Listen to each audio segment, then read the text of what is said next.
If you carry a firearm and discharge your weapon in self-defense, you could face hundreds of thousands of dollars in legal fees and expenses. So carry the protection of CCW Safe, Self-Defense Legal Services membership.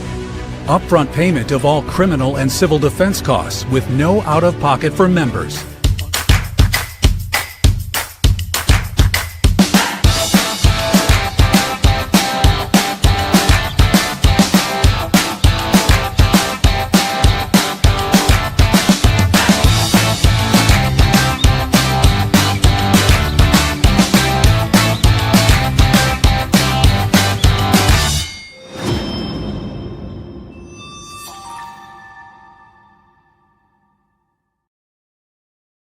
Back. I'm Chris Evans, the CEO of Survival Dispatch, joined tonight by my good friend Randy Nance, back home in Texas, combat wounded Green Beret.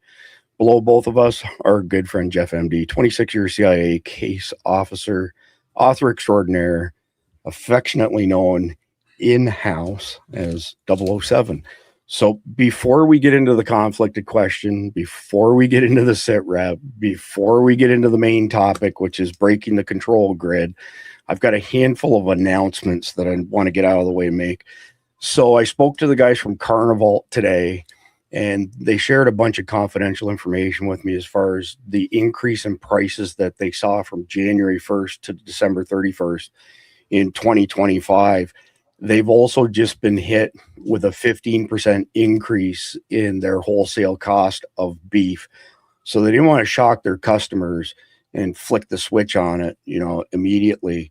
They're going to hold the line on their pricing for a couple more weeks, as long as they have stock that they bought at the old prices. So if you're a Carnival fan like the rest of us, especially Randy and me, go to carnival.com, use code EATMEAT, all one word, get 10% off. If you are an annual subscriber, Guardian subscriber for SDN, forward your receipt to support@survivaldispatch.com. I'll tack on 30 days each invoice you send that's over $99. That also applies for Wasatch Wagyu. Before, I don't know if I've mentioned enough times, but if you buy over $99 of product from Wasatch Wagyu, the basically crack jerky, as we refer to it, it's the best things in sliced bread. It's great on sliced bread too, by the way. Set forward those as well to support@survivaldispatch.com. Those of you who've been tracking us getting ready to move from Signal to Element. So Element's built on the same code base as Signal. It's open source. I've studied both GitHubs, countless hours. And from a programmer's perspective, I can tell you there are no back doors, but Element scales where Signal doesn't. Signal, once you get to 1,000 users, it completely barfs. Element can handle 200,000 people. Plus, it has all kinds of extended functionality. Some of the most cool stuff is the ability to do webinars for our Guardian members. That server is completely built. It's our server. The server's built. It's configured. It's live on the internet. I'm meeting with the moderation team tomorrow morning. They are going to start to bring the Guardians over who've been on the test server, and I think we're going to be able to launch quite a bit sooner than we'd anticipated. Best case scenario, probably no later than February 1st. We're in a hard launch. Worst case scenario, March the 1st. But things have gone really, really well. And it takes things a whole new level. The reason I built this, by the way, at our expense, we cannot be deplatformed. We can't be censored. We can't be suppressed. So it's a big deal. I'm unaware of anybody else in the survival prepping community who has this type of resource at their disposal where we just can't be deplatformed or censored by anybody. So it's a big advancement for Survival Dispatch News. Guardians, tomorrow and the next day, Dr. Mike and I will be doing a ton of testing to wrap up our latest comms content. I'm going to be sending out a PDF to all of the Guardians that has all of our notes in it across the board. There'll be links where you can click on stuff, and you'll know that what we're recommending works with the other stuff that we're recommending. And we'll also have a video coming out on that. And I think we'll have actually a second video that's going to cover some stuff that's kind of like fine tuning, dialing stuff in.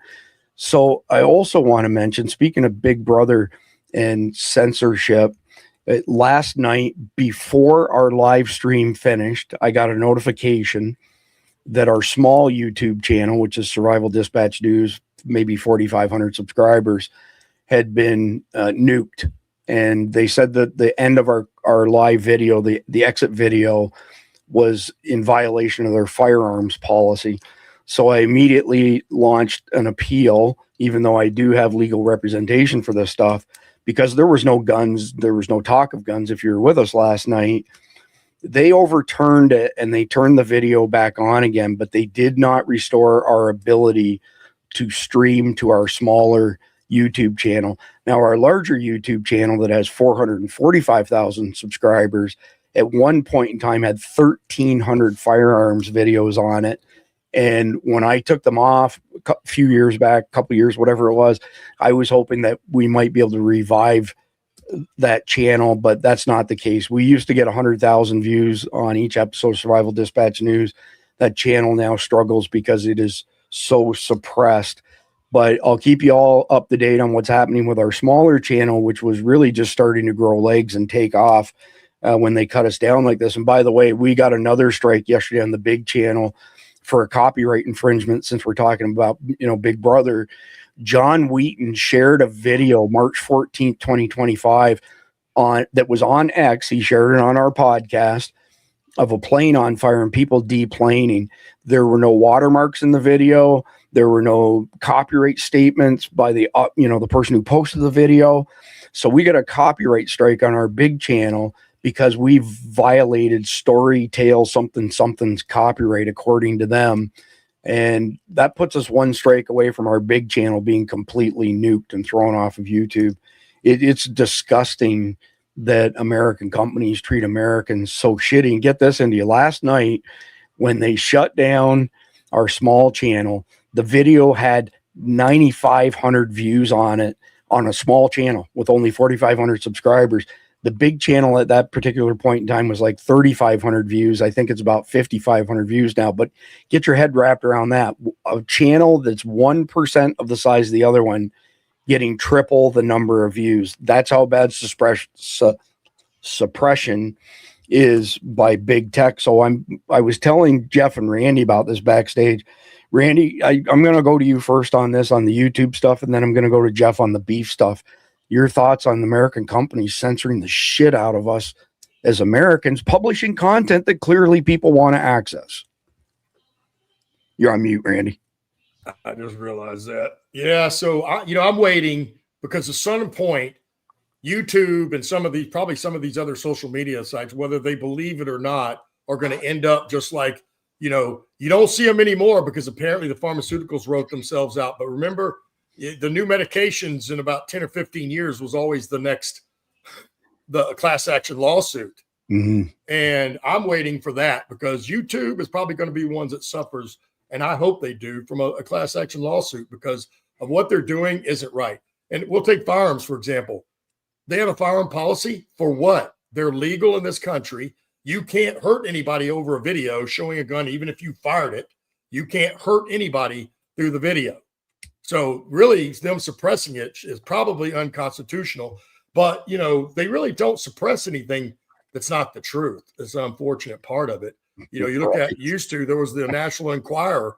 Nobody ever, it got sued by people that they posted stories about that weren't true. But otherwise, no one suppressed it. They let it post and people could say whatever they want. It lends to the thing we talked about also with them hiring foreigners to come work in the United States because they can pay them less than Americans. And then, you have, which is probably your case. It's probably a foreigner they're paying that came into this country, YouTube I'm talking about. And when they reversed the decision because it was the right thing to do, because there wasn't even a firearm. So you did not. But the reality is then they didn't switch back on the live stream. So as we talked about, and you mentioned, that's probably somebody just not going through and doing all the checks. And it's either you don't care about your job or you like suppressing and, aggravating Americans because you're not one. Yeah, for sure. So, Jeff, before we do the conflicted question, we were having a discussion on these beef prices. I mean, the national herd right now is half the size it was 1982. We're losing 20,000 beef ranchers per year. We're seeing crazy year-over-year increases. I mean, you're talking 50% year-over-year increase last year in the price of beef. Explain the whole situation from that 30,000 foot view for our audience, please. Okay, what happens with your herds? You raise cows, they have calves, and then you sell them, and then they get fattened up on feedlots, and then they're butchered, and that becomes your hamburger and your steaks. What happened the last few years is the price of feed went way up during the when Biden was in office. We had that big spate of inflation. Well, it really affected farmers, and they could not afford to feed all the cows. So it was cheaper for them to sell them to the slaughterhouse, and take their money. Well, now they're trying to build those herds back up.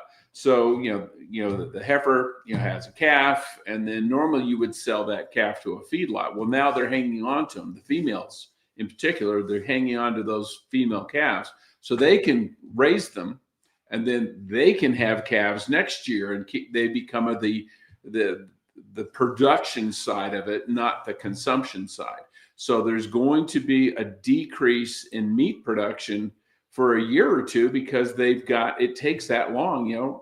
It's not like a chicken. A chicken lays an egg a day, and then you can let it, you let it become a chick, and that thing's producing eggs again in a matter of weeks. Cows take a year. So it's going to take a while for them to build the herds back up. Yeah, I watched a video with a guy, Jeff, and the family had been in his farm for several generations, and he shut the business down last year because he was losing in the order of $250,000 a year on a small herd. Wasn't even a big herd. And by the way, sorry, go ahead. Well, no, there's also been a huge consolidation in the meatpacking industry, and there's basically about 5 companies that control 90% of it. And they can dictate the prices. They're not supposed to, but there's a lot of rumors of collusion between them and to keep prices for the farmer low. So when you see these prices go through the roof, it's not the farmers cleaning up. It's the meatpacking companies doing it. They're still kind of squeezing the farmers out. And some farmers have tried starting their own collective to, like co-op meatpacking and that kind of thing, so they get a better price for their meat. And that's what kind of needs to happen. But these guys have controlled the market. Yeah, it's brutal.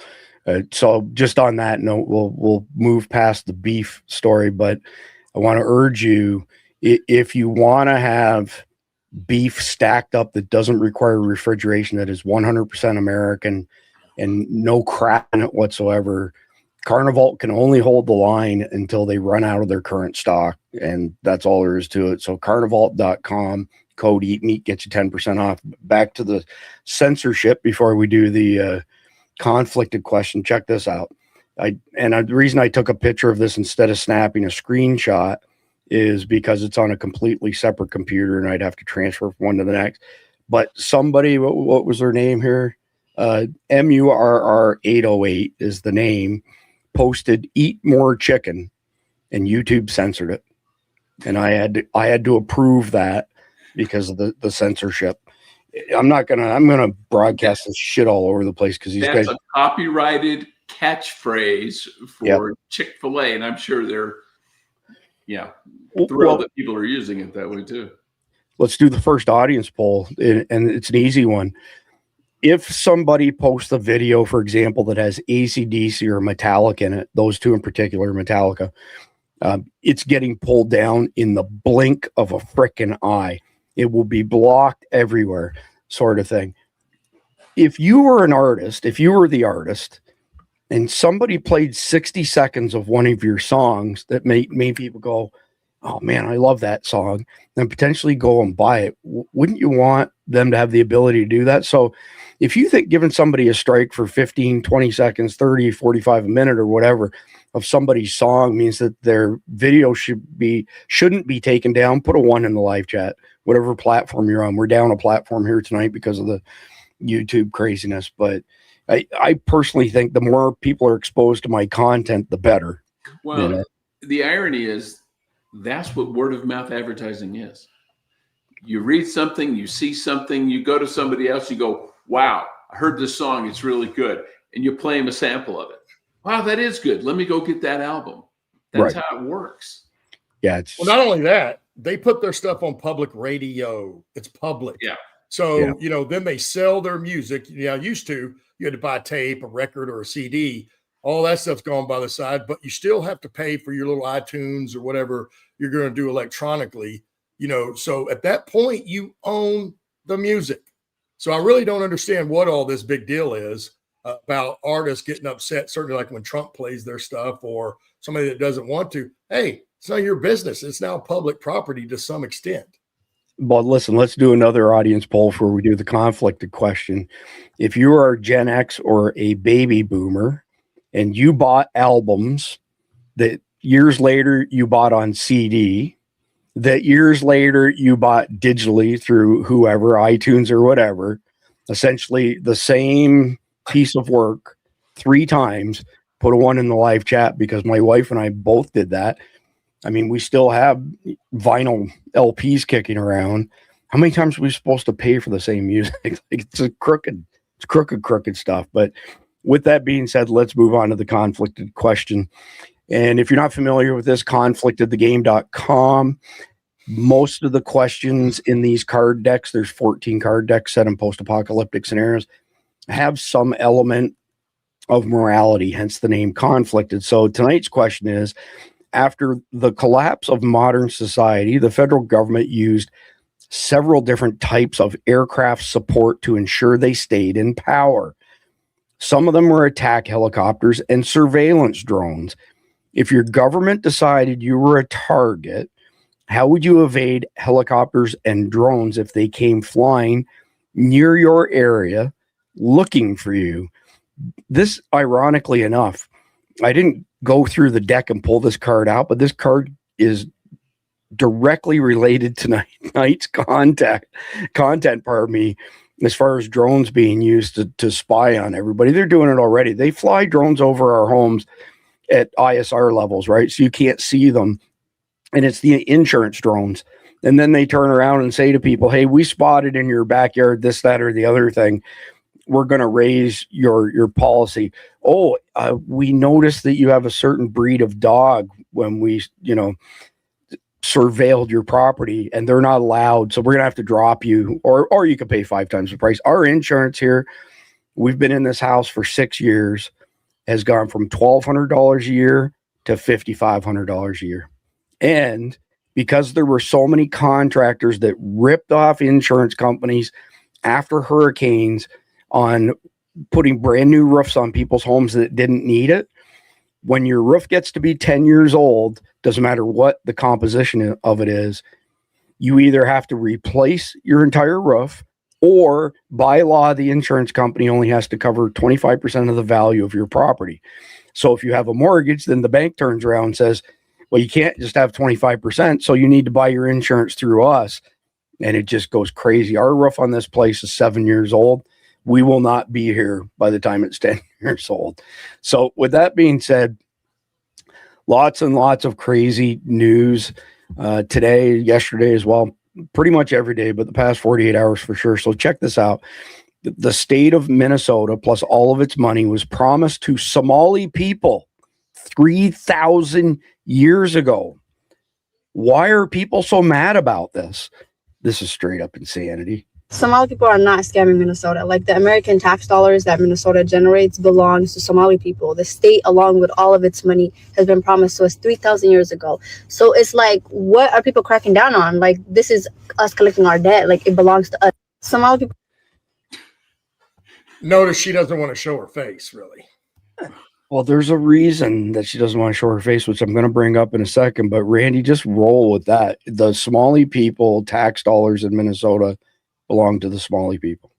First of all, the United States wasn't here 3,000 years ago. That's a fact. Not only, and then if there was some promise made to Somalia, it's not the same Somalia either, right? Wouldn't be the same people, probably not even the same government.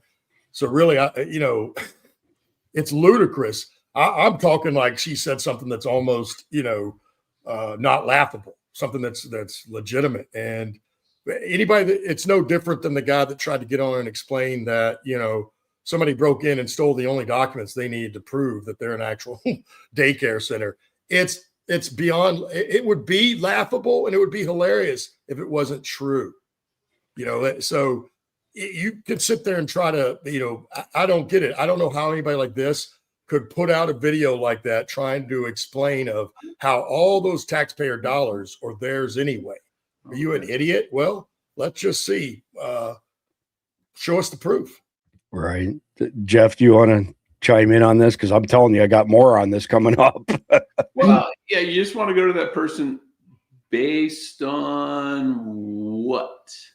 What promise made by whom, to whom? 3,000 years ago, there wasn't even Islam. There wasn't even Christianity yet. So it's like, who's in a position to promise you idiots anything? Well, this is all them just rationalizing their theft. Yeah, thank you for going there, because I was going to say the same thing. I mean, what was Muhammad, 700 AD, 700 something AD? But they are actually, you hit the nail on the head, Jeff, because they are saying that Muhammad promised that they would get this money 3,000 years ago, when Muhammad wasn't born yet. Yeah, for what, 2,300 years later, sort of thing. Yeah. So we're going to bounce back and forth a few different crazy stories here. Check this one out. Open socialist Katie Wilson takes office as Seattle, Washington's next mayor. At 43 years old, she relies on her parents for financial support and has no professional accomplishments. She did not start earning a regular income until her late 30s. 31 seconds. And absolutely, you can tell by the bulbous head back here, that's a Somali. I had the honor of being noticed by the President of the United States, who called me a very, very liberal / communist mayor.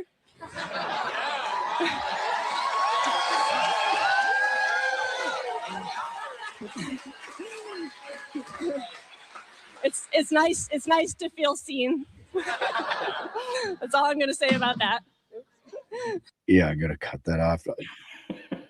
Randy, do you want to run with this one first? Man, again, and now it's coming all clear, because I guess there's some stuff in Washington State going down, and probably every state. And right. I would suspect that really this is California's model that they've all just adopted. But then it goes to, the same thing as these Somalians. What are they doing? The Democrats are bringing all these people in and letting them rob us blind, which is basically paying for their votes. How did this woman get elected as mayor, or Mamdani in New York City? It's because of illegal aliens and others that they brought in to vote for them. And they're paying them, thousands and thousands and, ultimately billions of dollars, while average American families are struggling to pay their bills, and all our tax money is being spent in this type of way. I saw it earlier today, and I think I said it a couple of weeks ago, didn't I? I would bet at this point, every bit of our national debt has nothing to do with the American citizens or what's being done here. It's all going to be money that went to illegal aliens and to foreign aid. And that's it. Yeah, true story. Pastor Sam Jones last night, I'm trying to remember his exact comment. I'm going to hold it for a minute because I don't want to misquote him. Thank you to Father Duck, by the way. Jeff, I'm going to go to you and I'm going to try and make sure that I get the quote from Pastor Sam Jones correct. Yeah, this is a woman. This is the equivalent of some kid living in his parents' basement when he's 30, or in this case, when she's 30. Probably a theater kid, went to college on mom and dad's dime, got a totally worthless degree, couldn't get a job, didn't want a job, and decided to be a community activist because someone's going to pay you and you don't have to actually do anything. There's no output, and it's the perfect job. And then they get elected and they go, we want this for everybody. Like a typical communist, they don't realize money doesn't just miraculously show up. Stuff doesn't just show up on your doorstep. The whole Uber Eats phenomena, where they think that they just pick up the phone and stuff shows up. And it's like, somebody has to make it, Somebody has to pay for it. Somebody has to deliver it. All that requires actual work. And if these people if they got paid for what they actually did, they'd all starve to death because they don't do anything. And it's mommy and daddy bailing them out. So I remembered exactly the way that Sam stated this. Don't hold me to it. I'm still paraphrasing, but it was interesting, Randy. You'll take interest in this. He said that the reason that real Americans, TM Randy Nance, are not having kids at the same level as, the imports, let's call them, is because we're paying for them to raise their kids. So we can't afford to pay to raise our own kids. And you want to talk ironic. There was an article that came up today. Do not quote me on the exact dollar figures, but there's a piece of this scam, Randy, going on in Washington State, where if you're Somali or somebody else who's here as a refugee, right? And you go to the state and you say, I've got 4 kids, 6 kids, whatever the number is, they pay you to be your own daycare. It's something like $25 or $24 an hour per child. Yes. So what you're talking about is the case of 2 Somalian sisters who now are babysitters for each other's kids, and they have 4 kids. Bingo. So between the 2 of them, it's over $730,000 a year they're getting paid, because now their daycare is watching their kid. And, they're both living in the same place with all 8 kids running around. There is no daycare. There is no nursery. This is a scam. And, the fact that they're doing that, and of course, it's probably far more rampant than we realize. And you're right. That's exactly why we're not having kids, because, Americans can't afford it at this point.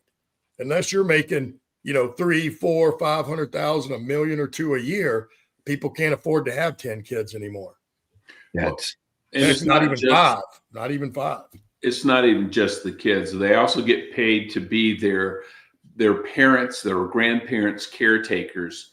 And I hate to say, you watch Judge Judy for a couple episodes, you'll find one where, there's an infirmed grandparent, and then one sister will take care of grandma and get paid by the state so much a day to do it, but for a limited amount of time. And then she steps away and the other sister steps in and takes care of grandma, and the state pays her. Well, last time I checked, it's kind of a family responsibility. You take care of your own kids, you take care of your own parents. But they're getting paid by the state, and they've worked this scam where they just rotate through. They're all different caregivers so that the money never leaves the family. It's just unreal. From Eric Doherty, holy crap, Americans of all races are waking up to dangerous third world migrants.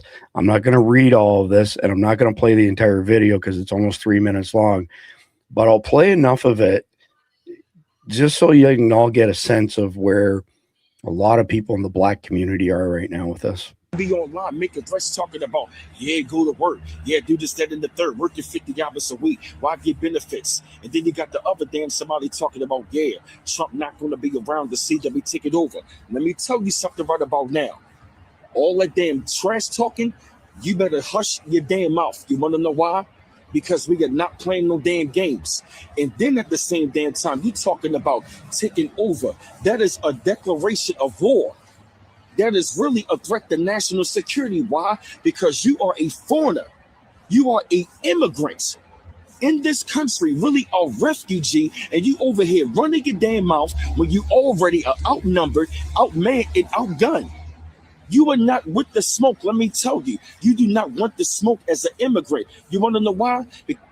Like I said before, we got guns in the Black community, guns in the white community. It's veterans in the Black community, veterans in the white community. Both communities know about war and know about guns. And let me tell you something. Even though we might have our differences, but if it comes down to us defending our country from anybody that's up there making the threat, Let me tell you something. We will put all that aside and we will come together and defend. Let me tell you something. Stop running your damn mouth. That's one of the main reasons why we want a lot of y'all immigrants out. Why? Because you were very hateful and very ungrateful. And I'm tired of your own here running your damn mouth, talking this, that, and the third. I'm sick of y'all doing that. But then at the same time, you want to be waving the flag of your country and you love your country so damn much. Why the hell are you here? So I'll go ahead and stop there. I mean, that gets the gist of it. But Randy, very well said on this guy's part. I'm seeing an awful lot of very, very articulate black men speak on this subject. And it's good to see, you know, it breaks some stereotypes and it essentially tells you that, you know, guys like this guy, decent guy.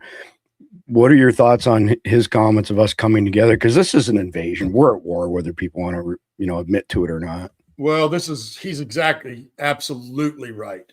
You know, my time in the career, certainly in the conventional army as a private, I was a third ID, you know, in a mechanized unit, and at least half black guys. You know, there's a lot, and we never had a problem, right? And he's exactly right. You know, we may have our differences in both communities, and certainly there are racists in both communities that fire that up, but predominantly most of us are in the middle. The majority are in the middle.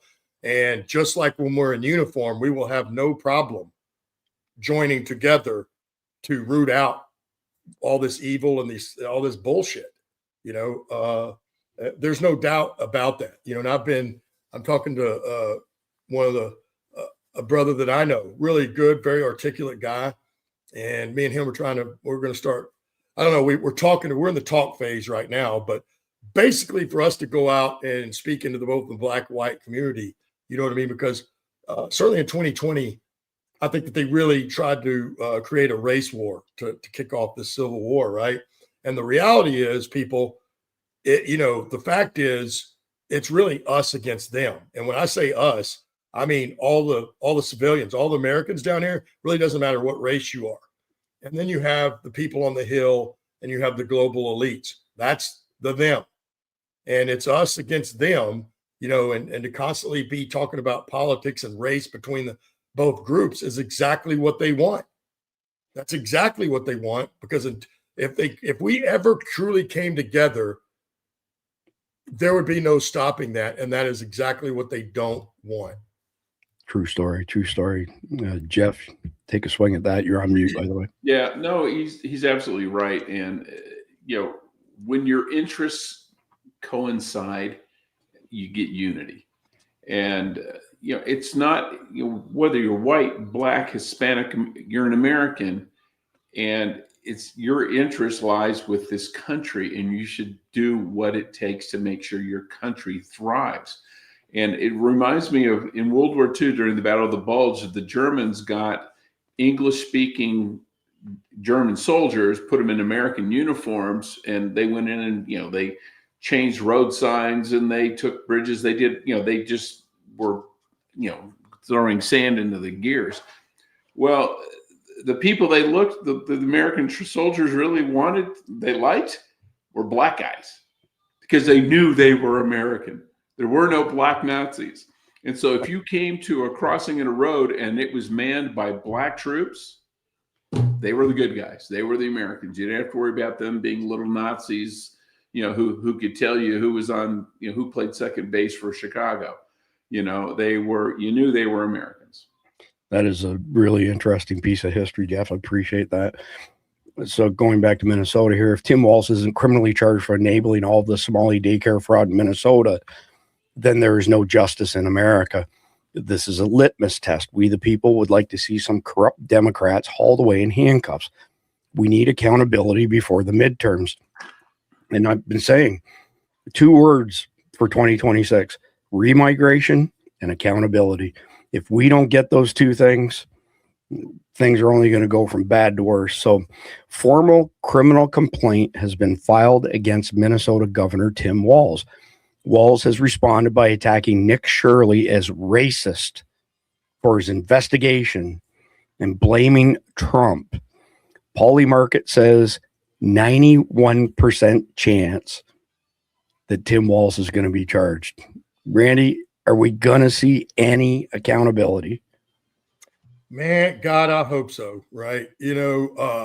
As I said a couple of days ago or earlier this week, I think it's as going, if this Tim Walz thing in the Minnesota and all this is not a tipping point, it's put us a whole lot closer to where that tipping point is going to be.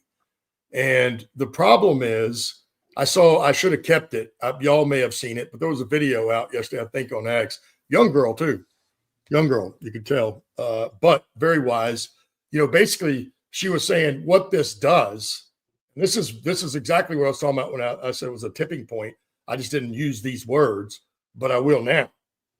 Because what they're doing by doing this, including the two Somalian sisters we're talking about, is now they're telling everybody, heck, on the globe, but certainly in the United States, if you do right, do good, you do the right things, you're a good person, you're a hard worker, you go pay your bills and your taxes.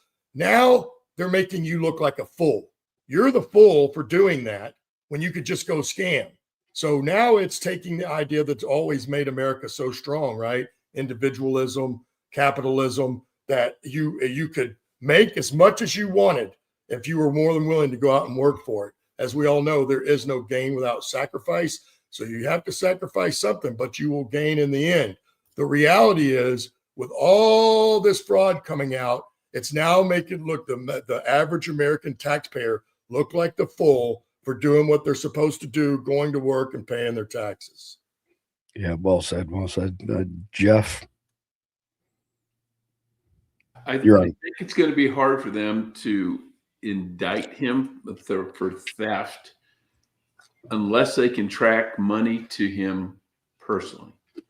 The fact that daycares give him campaign contributions, okay, that's going to be, if every time a politician took money from a criminal and they got arrested, we wouldn't have any more politicians. Let's be honest.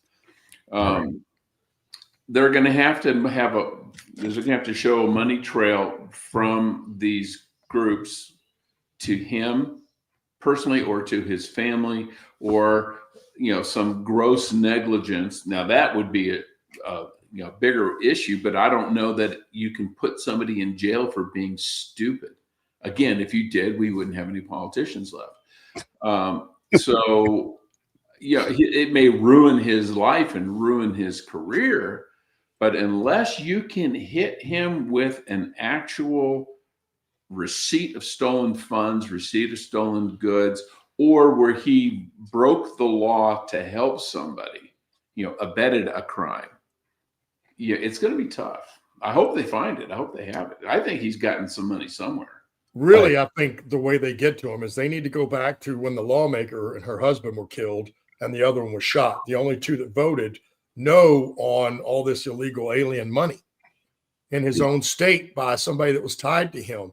No, you don't see the moves talking about that whatsoever. But right now, that should be the focus, because like Jeff said, if they can't tie him to it financially, I can't hardly believe some of that money hasn't ended up in his bank account. But it could be. It's got to be there somehow. It could be, but I think the angle would be in what happened to that lawmaker in his state under his charge. The preferred money laundering is book deals.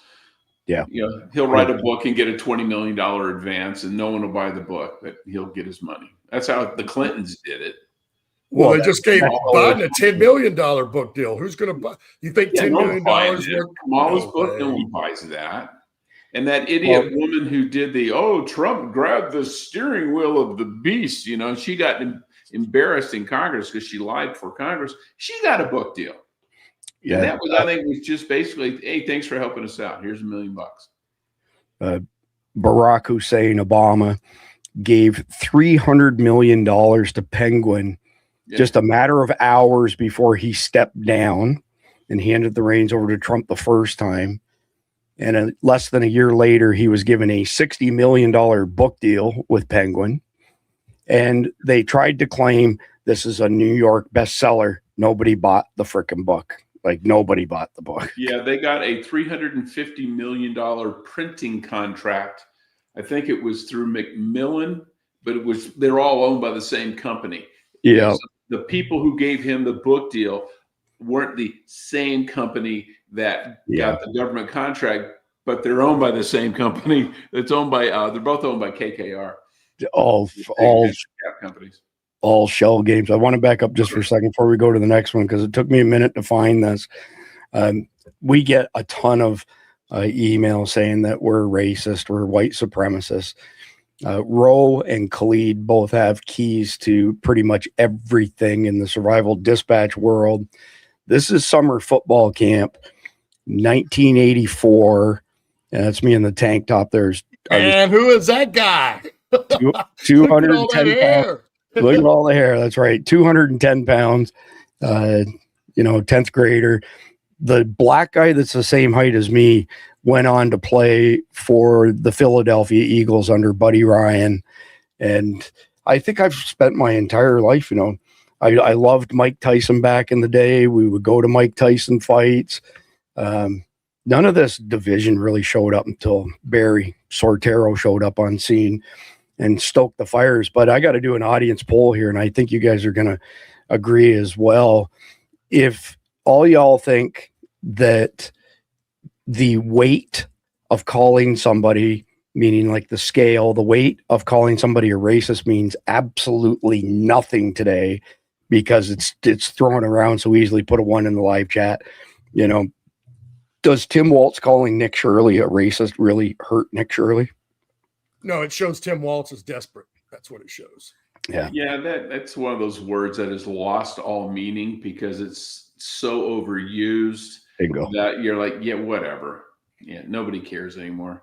And you almost wear it as a badge of honor because it just means you're getting to them because they can't get you with anything real. So they have to hit you with that. It's that's right. They have no you're right and they're wrong because they can't argue with you. Yeah. And they can't prove it, so they have to get personal. So yeah. That's an argument. So they call you names. Anybody who resorts to ad hominem attacks has nothing. They have no argument. And anytime I've been attacked, it's always somebody with some, ad hominem attack. I don't bother responding because you have nothing. You have absolutely no. I don't like the way that you look. I've got hate emails like that before. It says, I really don't like the way that you look. Okay. So you're big boy or big girl. Don't watch my podcast. It's not really that difficult. But anyway, moving on to the next one. This is what the black guy a couple of videos ago was speaking towards. Elon Musk reposted this morning or yesterday. Wonderful people. Somali TikToker threatens Elon Musk's life. I wouldn't worry too much about him. He's about to die. And Doge designer says protect Elon at all costs. 29 seconds. People say this is fake. I'm like, actually, well, let's look at.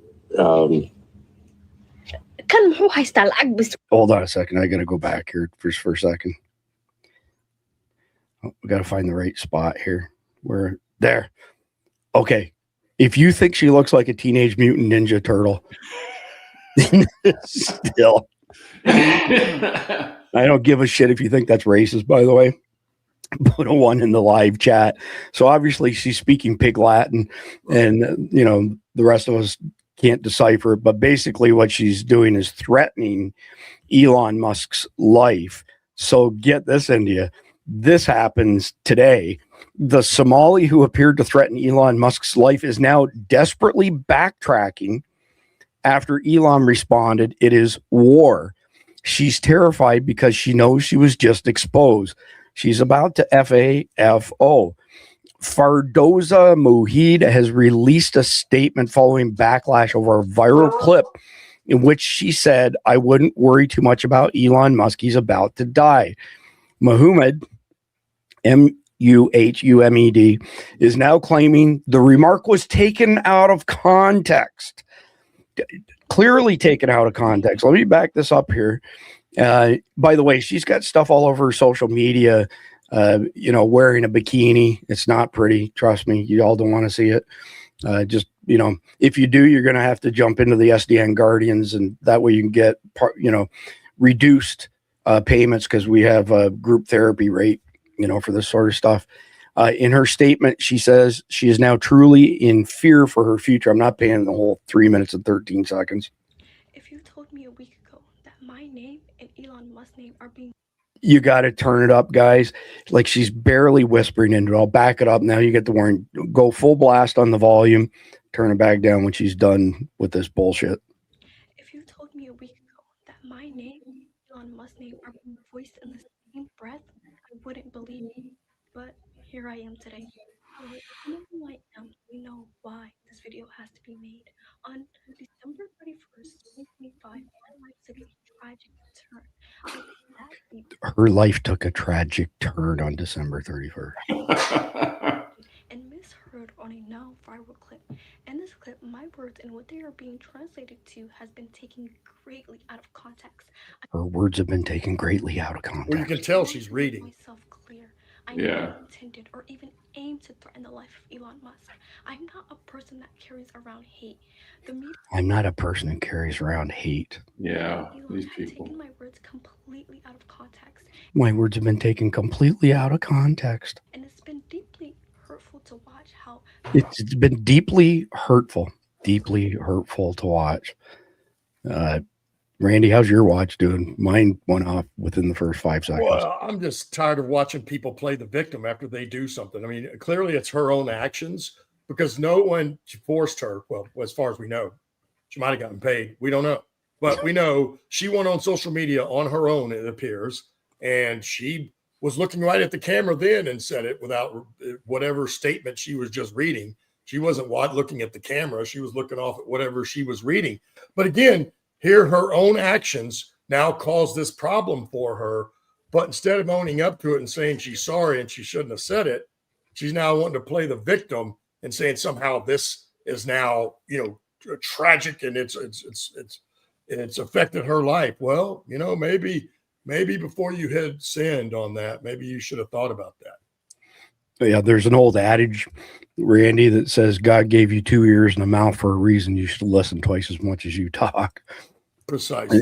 And then actually there's another adage that's applicable here, and that is it's better to be thought of as an idiot than to open your mouth and remove all doubt.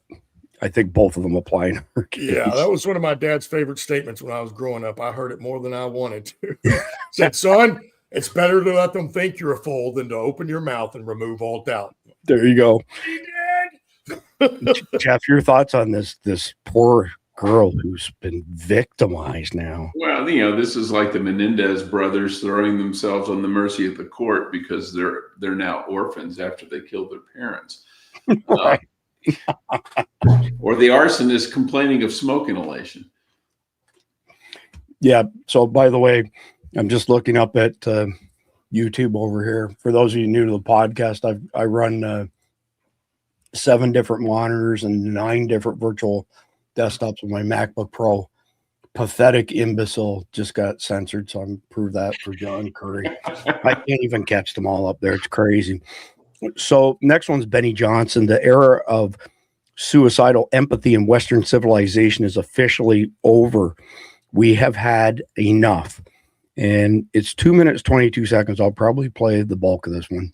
The era of toxic, suicidal empathy in Western civilization is officially over. People have had enough, and this is the moment that did it for me. This is a very popular Somali TikToker who is openly bragging about how much the Somali community defrauds the American taxpayer. Why would you get caught? You scammed the government coup. Why? Why? Now the galas are turning on us and they're questioning the legitimacy of all Somali businesses. Now this is horrible PR for us. Just a reminder that there's so much fraud in just Minnesota that it rivals the GDP of Somalia.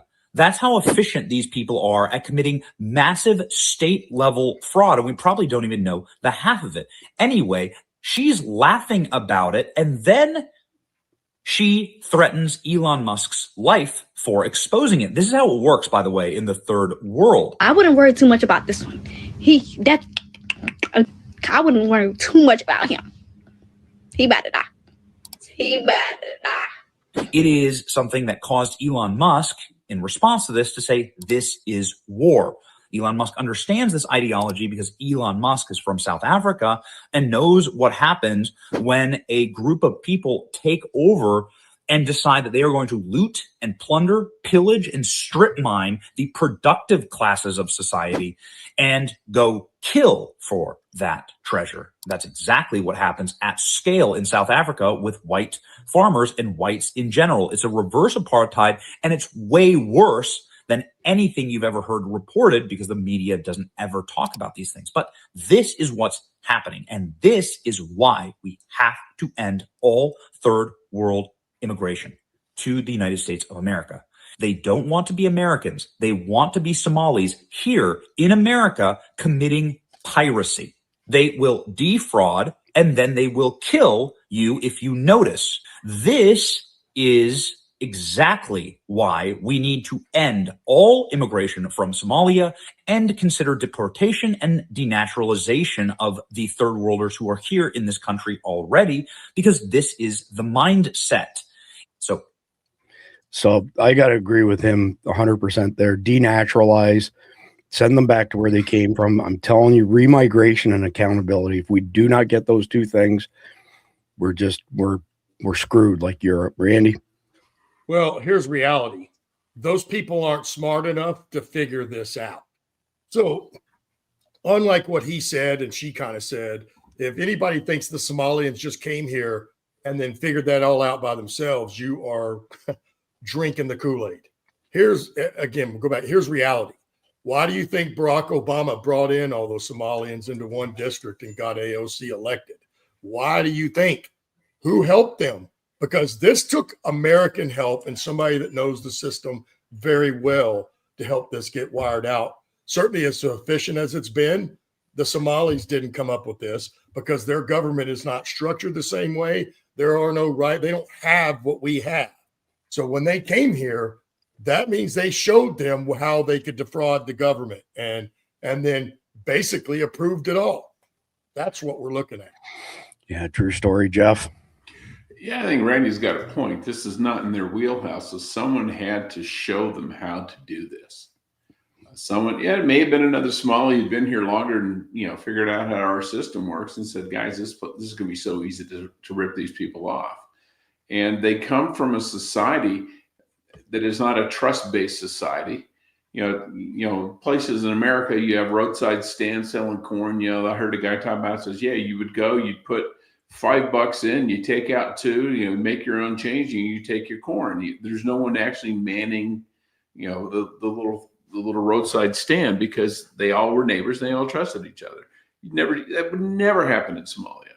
I mean, my God, they steal anything that's not nailed down. Their culture is just backward. Yeah, there's a small apothecary on State Road 100 just before you get to Placa, coming from the east, right at San Mateo, and it's been there since Christ was a cowboy. And they've got this amazing honey, and there's all kinds of different size containers, and it just says, take what you want, put your money in the box, good to go. I mean, it's all on the honor system, completely on the honor system, which is go ahead, Randy. No, go ahead and finish your thought. I don't want to interrupt. No, I was just going to say that's what we grew up with, but go ahead. Well, I just wanted to point out and confirm, if you notice when you played that video and he played it of her, the original video, she's saying all that by herself. She's looking at the camera. But when we go back to her statement, yeah, she's got her face in front of the camera, but do you notice she's looking off and she's reading whatever statement whoever gave her, because she probably wasn't smart enough to come up with that either. But regardless, and I think that they definitely had help. Could it be a Somali that's been here longer? But the fact that the scale of it all reeks of help, because there's no way the system just allowed it to keep going and to get this big if they didn't know about it. Yeah, to the tune of probably something around 10 billion, they're saying now. So next up, that's just that one state, Chris. That's one state. That's correct. Guarantee you. Yeah. Yeah, and it's the old adage that for every rat you see, there's 100 or 1,000 that you don't see. So this happened approximately 5 hours ago. Panic gripped revelers at Crans, Montana's La Constellation Bar as they scrambled desperately to escape the sudden inferno, smashing windows amid chaos. Latest reports, 40 dead, over 100 injured. I actually, unfortunately, think the number's gone up again from there as well. 51 seconds. So this is in Paris, by the way. Or Swiss, pardon me. Switzerland.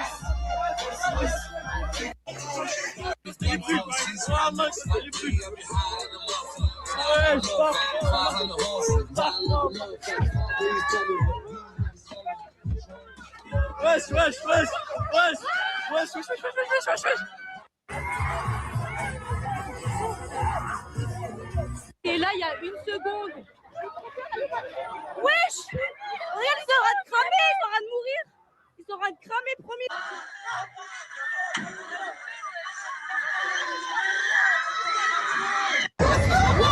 Oh la dinguerie! Oh gros, bouge, bouge, bouge.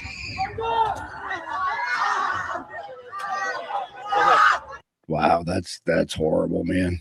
Unbelievable. Well, I've watched that thing spread, and that's pretty fast for a structure fire. It really is. Now, an open field full of wheat, no, and wind, but in a structure that moved across the ceiling very fastly. I'd be very interested to see what started that and how it progressed like that, because boy, that was. And of course, if you're in a building that's on fire like that, if you could run through the wall, you will. Trust me. As everybody knows, I've been burned. Yeah. You don't want to get burned. Yeah, no fun at all. Jeff, I don't know. Are you tracking this at all, Jeff? Did you know this happened? Yeah. That was it was in Switzerland. It was a club in a kind of a resort town. From what I read this morning, that they had this kind of a sparkler. It would shoot sparks out, and you would attach it to the top or to the side of a champagne bottle. Kind of like, hey, Happy New Year, here you go. And what it did, it went and it caught the ceiling on fire, and it had, and if you remember, there was that one club, something like Connecticut or somewhere, that happened here, that it caught the decorations on fire, and when it hits that ceiling, it can't go up. The flames have to go out. And once they do, they just spread like crazy and really, really fast. And if you're stupid enough to have a highly flammable surface on your ceiling, it just spreads, and then it hits other stuff, and the place fills with smoke. It's very similar to that one fire. I want to say there was I can't remember the name of the rock band that was actually playing there, and a whole bunch of people were killed. It was either Rhode Island or Connecticut several years ago. But I think it was that kind of situation where it hit flammable surface and just ran like crazy. Yeah, somebody said in the live chat, they say sparklers close to the ceiling set it off.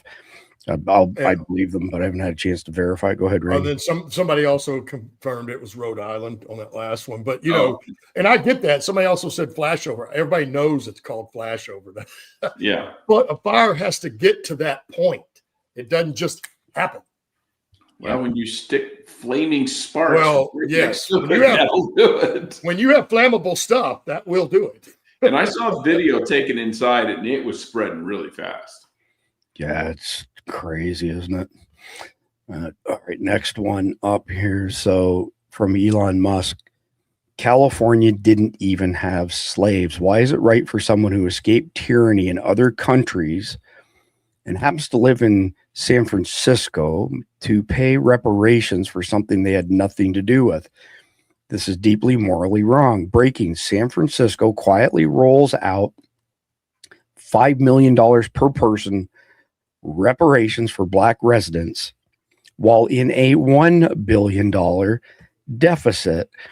And there's a reader's note here saying they're not rolled out per se, but he's asked for this to be included in the budget is what I read on it.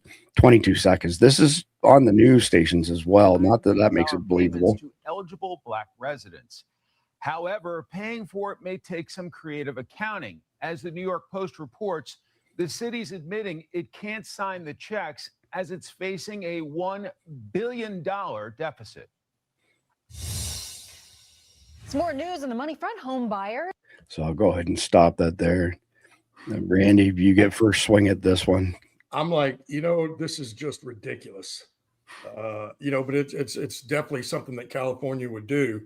But I was also thinking $1 billion deficit. Now I know it was a few years ago, but when we have COVID, And I can't remember, there was something about, the mask and some other things. I can't remember all the details, but I do remember that, Newsom turned right around and signed a $1 billion deal for masks from China. And, true story. And again, a $1 billion deficit when we could probably, if we went and looked at their rolls, they're probably 2 or 3 times as bad as Michigan is right now. So unbelievable. This is just disgusting. I mean, and to actually think that people are going to pay $5 million it's just ridiculous, because who's going to pay for that money? Where does it come from and why? It's just more stupid craziness that makes no sense. If memory serves me right, Jeff was born in Arkansas.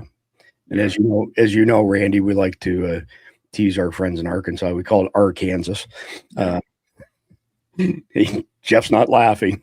Well, but I wasn't actually born in Arkansas. I was born in Iowa. Oh, okay. Well, you ended up at a young age, right? Yeah. So, I mean, clearly you're responsible for at least 5 million of this, Jeff. Oh yeah, absolutely. Yeah, I mean, and I've got my slaves in the cotton fields picking cotton overtime so I can amass that money, on my plantation. Good wait, I don't have one. The sad part is the people that are forcing this, even on the Californians, are the aristocratic level folks, right? Yeah. And who were the families that actually owned slaves, certainly by the hundreds?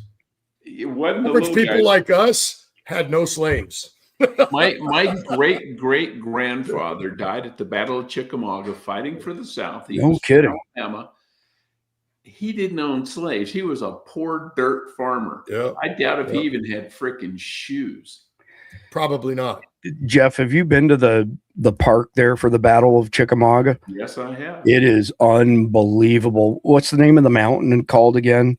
Lookout Mountain. Lookout Mountain, yeah, where it's got that crazy train that takes you up like this.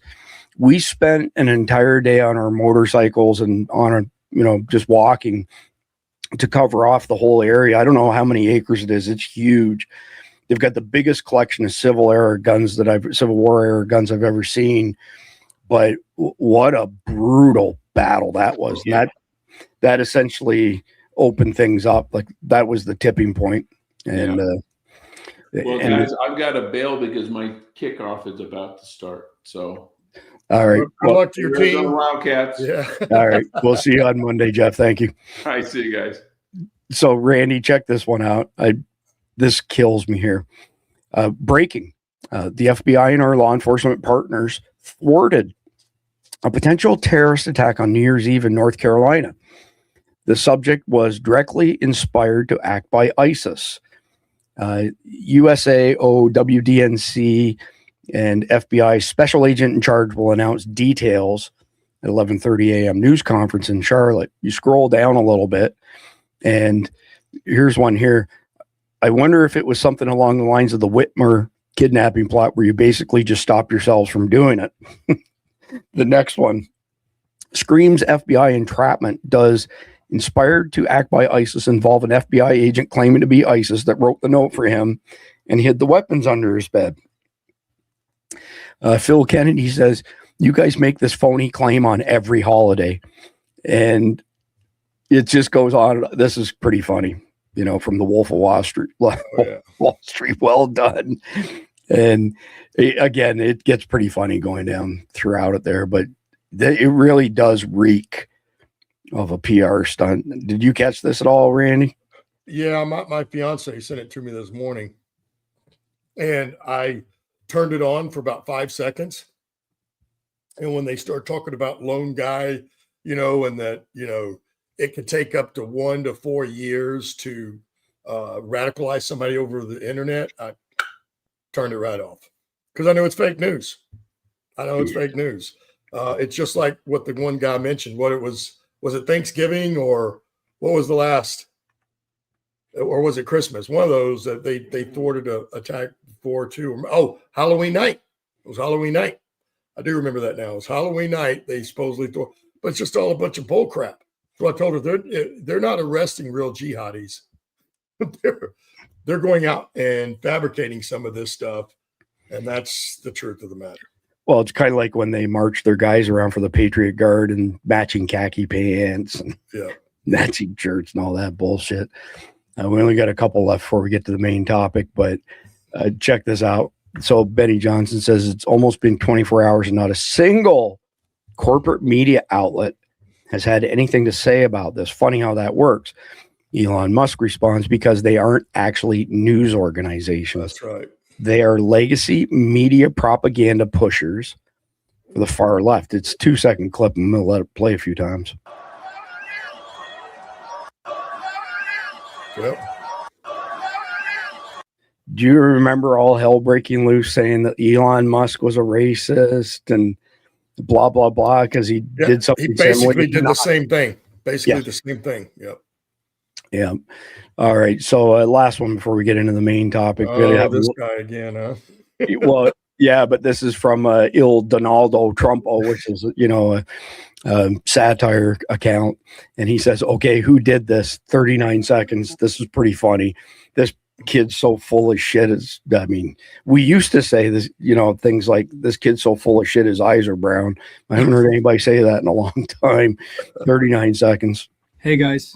Well, I'm the only Somali who speaks English. So they always call me to talk to white people and to tell you, please stop investigating us and let us do fraud in peace. Somalis are a peaceful fraud community. We want to steal taxpayer money in peace without FBI jailing our ass. We even hired this liberal, crazy white bitch to come act like she supports us. Look at her. Look at that Karen face and the eyes. It's always the eyes. Anyway, please stop investigating us and let us steal your taxpayer money in peace. Well, sure. Come on over. Let me help you put it in the trunk. My God, right? Like, it's just well, somebody just said in the comment line, I wouldn't doubt it. You look at those are designer glasses that guy has on. They said they're $2,000 glasses. Seriously? Right there. Yep. So, no, just keep on stealing, buddy. Because when things kick off, we're going to remember who you are. Wow. That kills me. Unbelievable. Yeah. So, but I love the video. That's what he should have said. It'd been more truthful. That would have been an honest statement. Reading between the lines, yes. Somebody here, CDA 71, says $2,500 glasses. Yeah. I'm not up on this hip stuff or anything like that, but I believe y'all. I'm not either, but you can see most designer, just like this, you see how you can see that boss emblem on there. You can see it very clearly. There's some sort of logo on the front, beside the frame. They're both on the right here. Both on the earpiece. That's what I'm talking about. Yeah. Yeah. I'm not familiar with it, so I don't know what it is either. I'm not I don't doubt that they're right. A couple people have said things. I'm sure you're watching it, Randy. The AI got it right this time. Yeah. That's a great deep. Yeah. Somebody says IQ 70. Yes, he's the intelligent one because the rest of them we know are 68. So. Well, and honestly, he could barely speak English. Enough that he could, but barely. Yeah, exactly. So we are now getting ready to go into the main topic. And when Khalid and I wrote this 144 episode series, we wanted to make sure that people could watch any episode in any particular order and not worry about losing context on anything. So the way we did it is we made everything set post 9/11 2.0. And once you know what 9/11 2.0 is from the intelligence, each of these episodes, whether you watch them all, watch a handful, watch them in any order, they will make sense and they will have value. So I'm going to do my best to get through this as quickly as I can. So 9/11 2.0 is intelligence from Khalid and Khalid's men. Keep in mind that Khalid has 400 men on his team. He's had a militia for 20 years in Pakistan. His guys have infiltrated over 80 out of 120 known terrorist accounts in Afghanistan. Those people claiming that Khalid got his intel from somebody else, go to command11.com and you will see videos of him giving interviews on Russian TV years ago, all on the topic of jihadi terrorism. Way above the level that some people have been trying to say that Khalid's at. I caught somebody in the live chat last night saying that Khalid was a fraud. And let me tell you something. I've seen the intel firsthand from him. I've seen pictures that we can't publish because we get absolutely smoked on any platform for glorifying violence. So with that out of the way, what 9/11 2.0 is 10 to 15 American tier 2 cities being attacked simultaneously. So population 100,000 to 500,000. In each of those cities, 10 to 15 sleeper cells. In each of those sleeper cells, 4 to 12 heavily trained jihadis. We're probably looking at 2,000 to 3,000 jihadis attacking us simultaneously. Again, 10 to 15 cities, 10 to 15 sleeper cells in each city across the country. If you go to the religionofpeace.com, you'll see that there have been over 48,000 jihadi radical Islamic terrorist attacks since 9/11 1.0. That's not number of people killed. That's the number of attacks. Okay. So I took the data, and I segregated it so that I had one section was nothing but CCTAs, complex coordinated terrorist attacks, like Mumbai 2008. I took that and I plugged it into 3 different AIs. And I said, based on the patterns in this data, when do you think it would be most likely for an attack to happen on the continental United States? They all came back and said Tuesday, Wednesday, Thursday, because almost, with very few exceptions, when kids are in school and there's no, holidays is when they want to hit, because they've flat out said they want to kill a bunch of our kids. These are very evil people. So Monday, Tuesday, Wednesday, starting approximately 09:30 Eastern, markets are open, people are at work, kids are at school, traffic is horrendous, airplanes are in the air. So it's not going to hit at 08:30, 07:30, 06:30 across the time zones. There will be some element of a stagger, at least as far as kicking things off is concerned.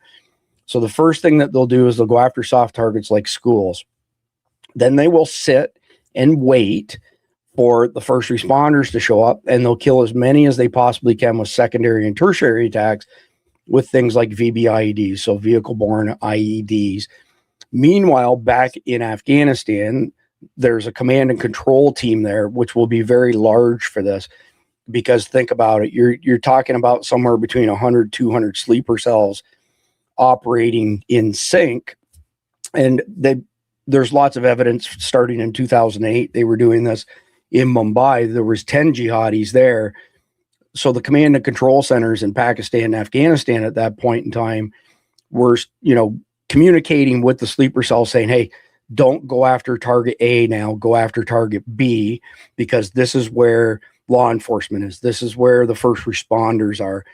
So it allowed them to pivot as they were going through the attack. That will be happening here, and it'll be very sophisticated, and it'll be based on things like legacy TV showing footage. It'll be based on the jihadis wearing body cams. It'll be based on the jihadis having things like Garmin InReach minis with them so that their GPS location can be tracked.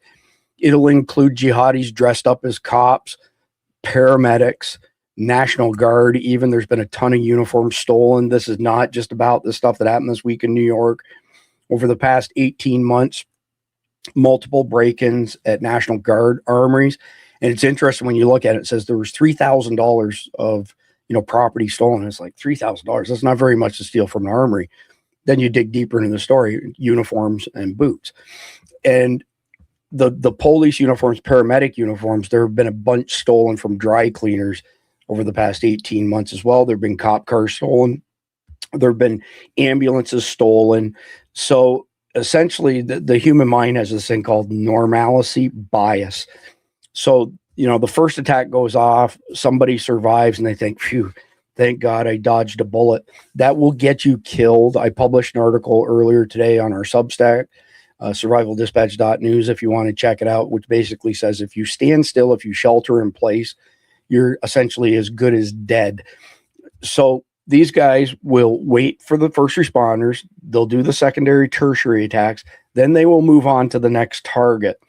And they will also, like I said, be dressed up as first responders. So when you're sitting there thinking, I survived, and you see somebody dressed up as a cop, your normalcy bias feeds into that. Just get as far away as fast as you possibly can. That's the only tactic that could keep you alive throughout this. And if you share that with other people, I would appreciate it.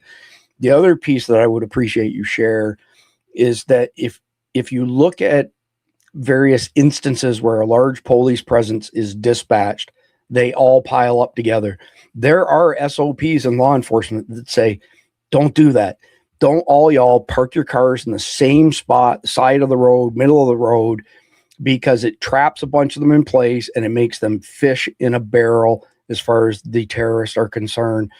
I've talked to a number of law enforcement, agencies on this topic, and they tell me we have an SOP on that, but it gets ignored every time. Officer shot, they all respond, and all of a sudden there's 24 cop cars piled up. It's the most perfect scenario for massive, attacks on the part of the jihadi. So anyway, getting back on track, the terror cells, the sleeper cells, end up converging on the one and only level 1 trauma center in each city that they're in. When they siege it, they now have 3,000 to 5,000 hostages.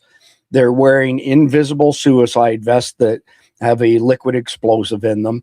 They have dead man switches, so if they get shot and fall over, the vest goes off and kills everybody in close proximity. They will put sarin nerve gas canisters in the ductwork. 3 minutes exposure max, you're dead, DRT, dead right there. And they will use these hospitals as a base, essentially, to crank out videos to all the social media platforms, showing them beheading Americans, torturing Americans, doing horrific things. Randy can tell you, we have lots of military teams that can go in and literally kill everything that moves and end the siege. But clearly we don't do that in America. They do that in Russia. Whatever the casualties are, they are. And that's the way the FSB operates over there. So now you need teams that are specifically trained to make sure that the hostages, as many as possible, do not get killed and just take out the bad guys. Well, the problem is with sarin nerve gas, if it touches your skin, it's just as good as if you breathed it in. You got 3 minutes to live. And there will be massive casualties. From a numbers perspective, I would hazard to guess, as an anecdote, LAPD's SWAT team is widely regarded as one of the best, if not the best, in the entire country. They could probably handle this, but Los Angeles isn't on the attack list. It's not a tier 2 city. You've got 4 FBI HRT teams, hostage rescue teams, approximately 140 assets there. They might be able to unsiege 1 or 2 of the hospitals, but you're really looking at groups like Delta Team that are specifically trained for this type of scenario to not have casualties and hostages and take out the bad guys. But the whole situation is going to be pretty ugly. It's not going to be over and done in the blink of an eye. Mumbai was much smaller. So you had 10 jihadis come aboard, on a beach in a Zodiac. Watch Hotel Mumbai if you want to learn more about it. It's a pretty good representation. And they managed to completely freeze a city of 18 million people for over 60 hours, hundreds of people killed. And again, it's the blueprint for 9/11 2.0. They used it November 2015 in Paris as well, when Jeff went on a mission for this stuff to educate our audience. He was able to, rhyme off one CCTA, complex coordinated terrorist attack, after another. So it's not like this is new, that it hasn't been done. If you think of 10/7 in Gaza, the people who were paying attention, they saw the paragliders coming in with the jihadis with rifles. They ran to the parking lot. They got in their cars. They tried to exfil. And there were 2 Hamas guys dressed up as Israeli police that said, whoa, it's not safe to go past this point. And then they slaughtered everybody as they were sitting in their cars. And that's not a new tactic. The jihadis have been using that for a really, really long time. So tonight's episode is actually the last one in what's called the 7th arc. So when Clede and I did this, we did it 12 arcs with 12 episodes each. So you can think of a story arc kind of like a TV season. Okay. So this is number 12 in the 7th TV season for this long war series. And so we've been talking a lot with regards to things like Patriot Act 2.0, Palantir, stripping civil liberties, because if it saves just one life, it's worth it. And everything is in place for the federal government to flick a switch and turn on Big Brother, massive surveillance, beyond anybody's wildest dreams. They would make George Orwell very, very proud of what they've built and what they're capable of doing, whether it be cameras, tracking your devices, locking you into 15-minute cities, giving you a social credit score that dictates what you can and cannot do. All cars produced this year, 2026, all cars in the United States have to have a remote kill switch that the authorities can use. Just imagine how that could be abused, will be abused for that matter. So essentially 9/11, Jeff said this perfectly last night. 9/11 2.0 won't happen because of Palantir. Palantir will happen because of 9/11 2.0. And Palantir's been around about 20 years now. This is not a new company. It's the most evil company in the world, more evil than BlackRock, Vanguard, and Google, for crying out loud. So this will essentially trigger, 9/11 2.0 will trigger a total surveillance state. It's going to control your banking, your movements, so your banking CBDCs, by the way, central bank digital currencies, purchases that you make. It's going to be based on things like your political beliefs. Christian conservatives will absolutely be targeted because we are the firewall between globalism and freedom. If America goes down, the globalists get their wet dream. They get Agenda 2030, and we'll all eat the bugs and we'll all live in our 15-minute cities.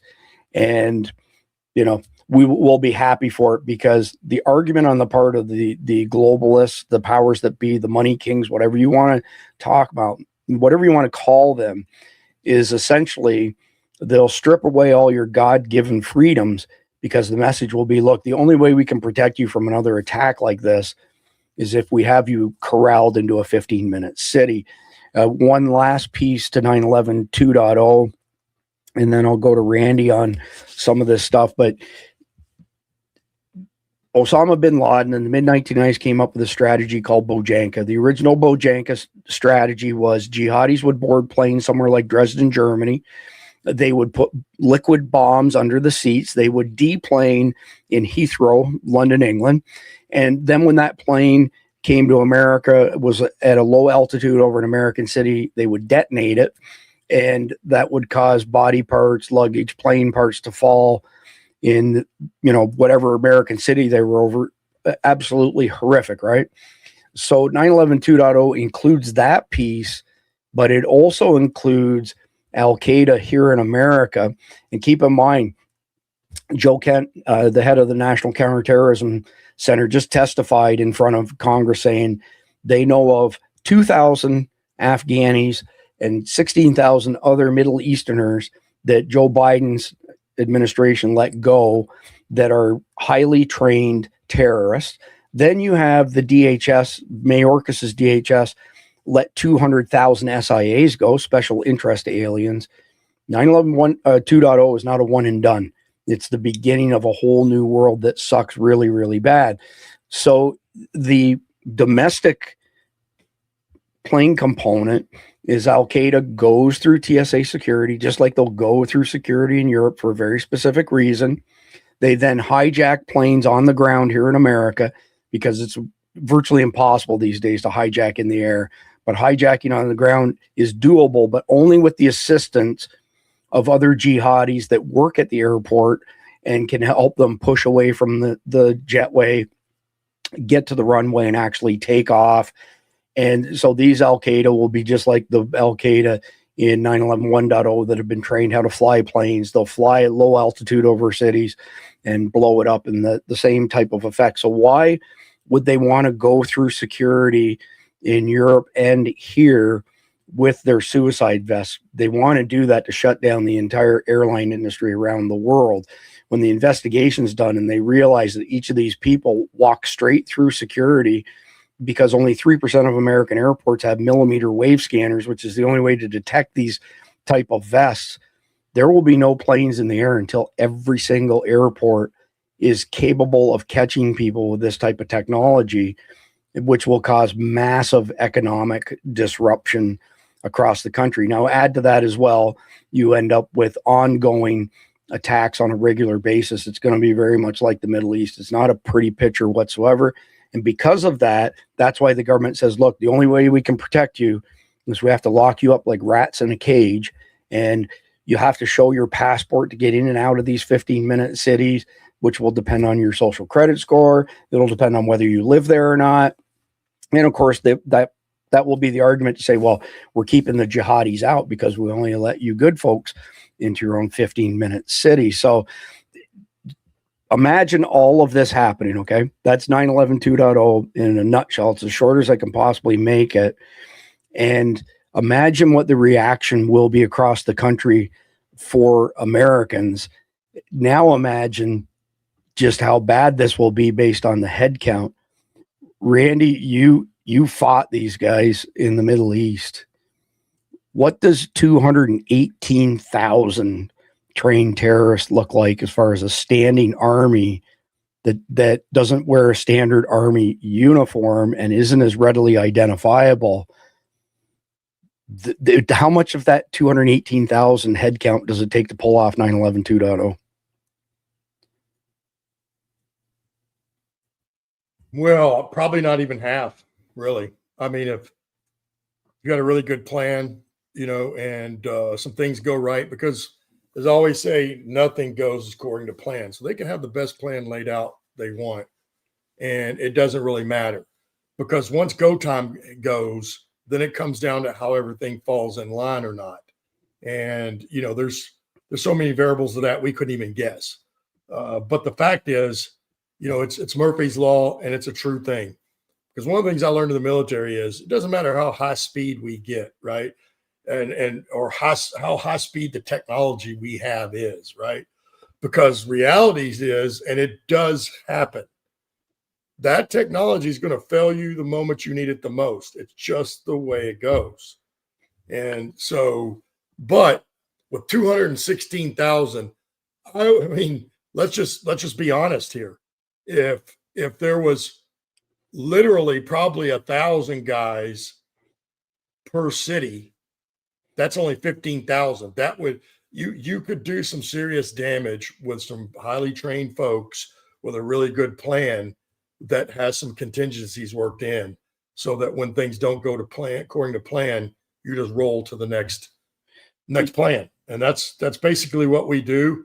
And I guarantee you somebody's taught them that, because like I said recently, there's no way they came up with this plan by themselves. They had to have American help, because this would be the underbelly. You would have to have intimate knowledge about our society, how it runs and everything else in this country. And those people coming from the Middle East have no clue, because they don't live in anything like this. They wouldn't have any idea, and I don't care who they are. So these people have gotten real American help, probably from some of our intelligence agencies, if not all of them. And then they're going to have help when they come through. So when they come out and say they need to do this to help keep us safe, just know, people, they're lying, because they could have stopped it if they wanted to before this ever happens, but they're going to allow it to happen.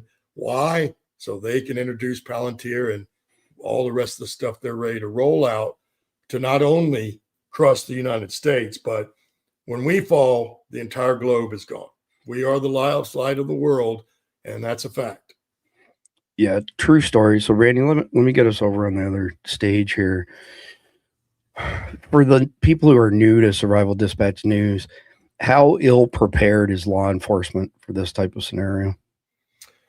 Well, certainly in this day and time, right? We've talked about law enforcement quite a bit, and it's not something that we're saying it is the way it is today. And you have to go back 20 and 30 years to see the assault. If we look back, for those that have been alive, you think about in the 80s, people still got away with crime, but not that much, really. Certainly it was more of the two-tiered system still. Wealthy elites got away with some stuff. Famous people got away with the stuff. But for the most part, as far as we knew, and it appeared to be that way, and certainly on the streets, there was far less crime in America, far less in every city. Now that we have 100 million illegal aliens in this country, that has kicked up. And, but the problem is, like I just said, no, they're not, the actual people that are in charge aren't doing anything about it. And they've stripped law enforcement down to, oh man, I don't know what to compare them to. I try to go like in the 80s when they still had some credibility and some respect in law enforcement, certainly in most of the country. Now, obviously, there are going to be some people that say all kinds of things, and some of the major cities like New York City has always had some sort of corruption in the police force. That's a given. But I would say predominantly across the nation, law enforcement did what they were supposed to. Our federal agencies did what they were supposed to. Certainly the FBI, as we can talk about the CIA all we want, and they are a big player. But the reality is the FBI is the federal national police force. The CIA shouldn't really be doing anything when it comes to American citizens, but the FBI would be, and that is their place. And then allowing anybody to come in, including all these jihadis, they should be all over if they were shit hot, but they're not. And it's because they're being told to stand down, maybe not in such specific words, but they've shut it down. And local law enforcement, police forces and police departments have been just eviscerated. From 2020, all the good ones left. We already know this. They took early retirement. They found another job because no one's going to, you couldn't pay me $1 million a year right now to be a cop, because then if I had to do my job according to what I've been trained, I may still go to prison. So that means your quality people are no longer going to apply for that job.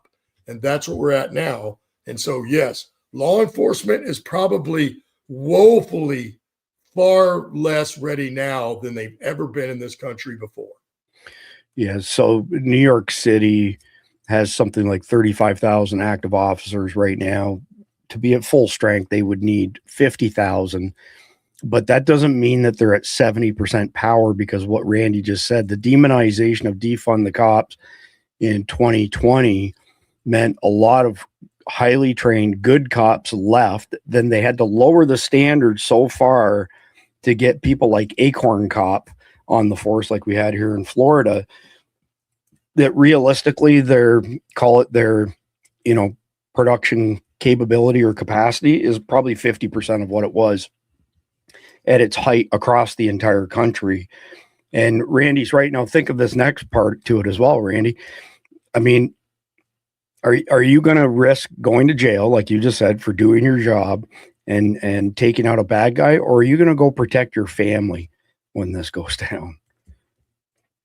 We know the answer to that one, because again, you're not going to have the quality officer that we used to, that was morally, bound to his duty and then had some honor, right? If you don't have any morals or any honor, you're not going to not only follow the law, but you're going to do what you want. So yes, if you're there and that's the type of officer you have when the stuff goes down, do you think he's going to be out protecting the community, or is he going to be at home or leaving with his family?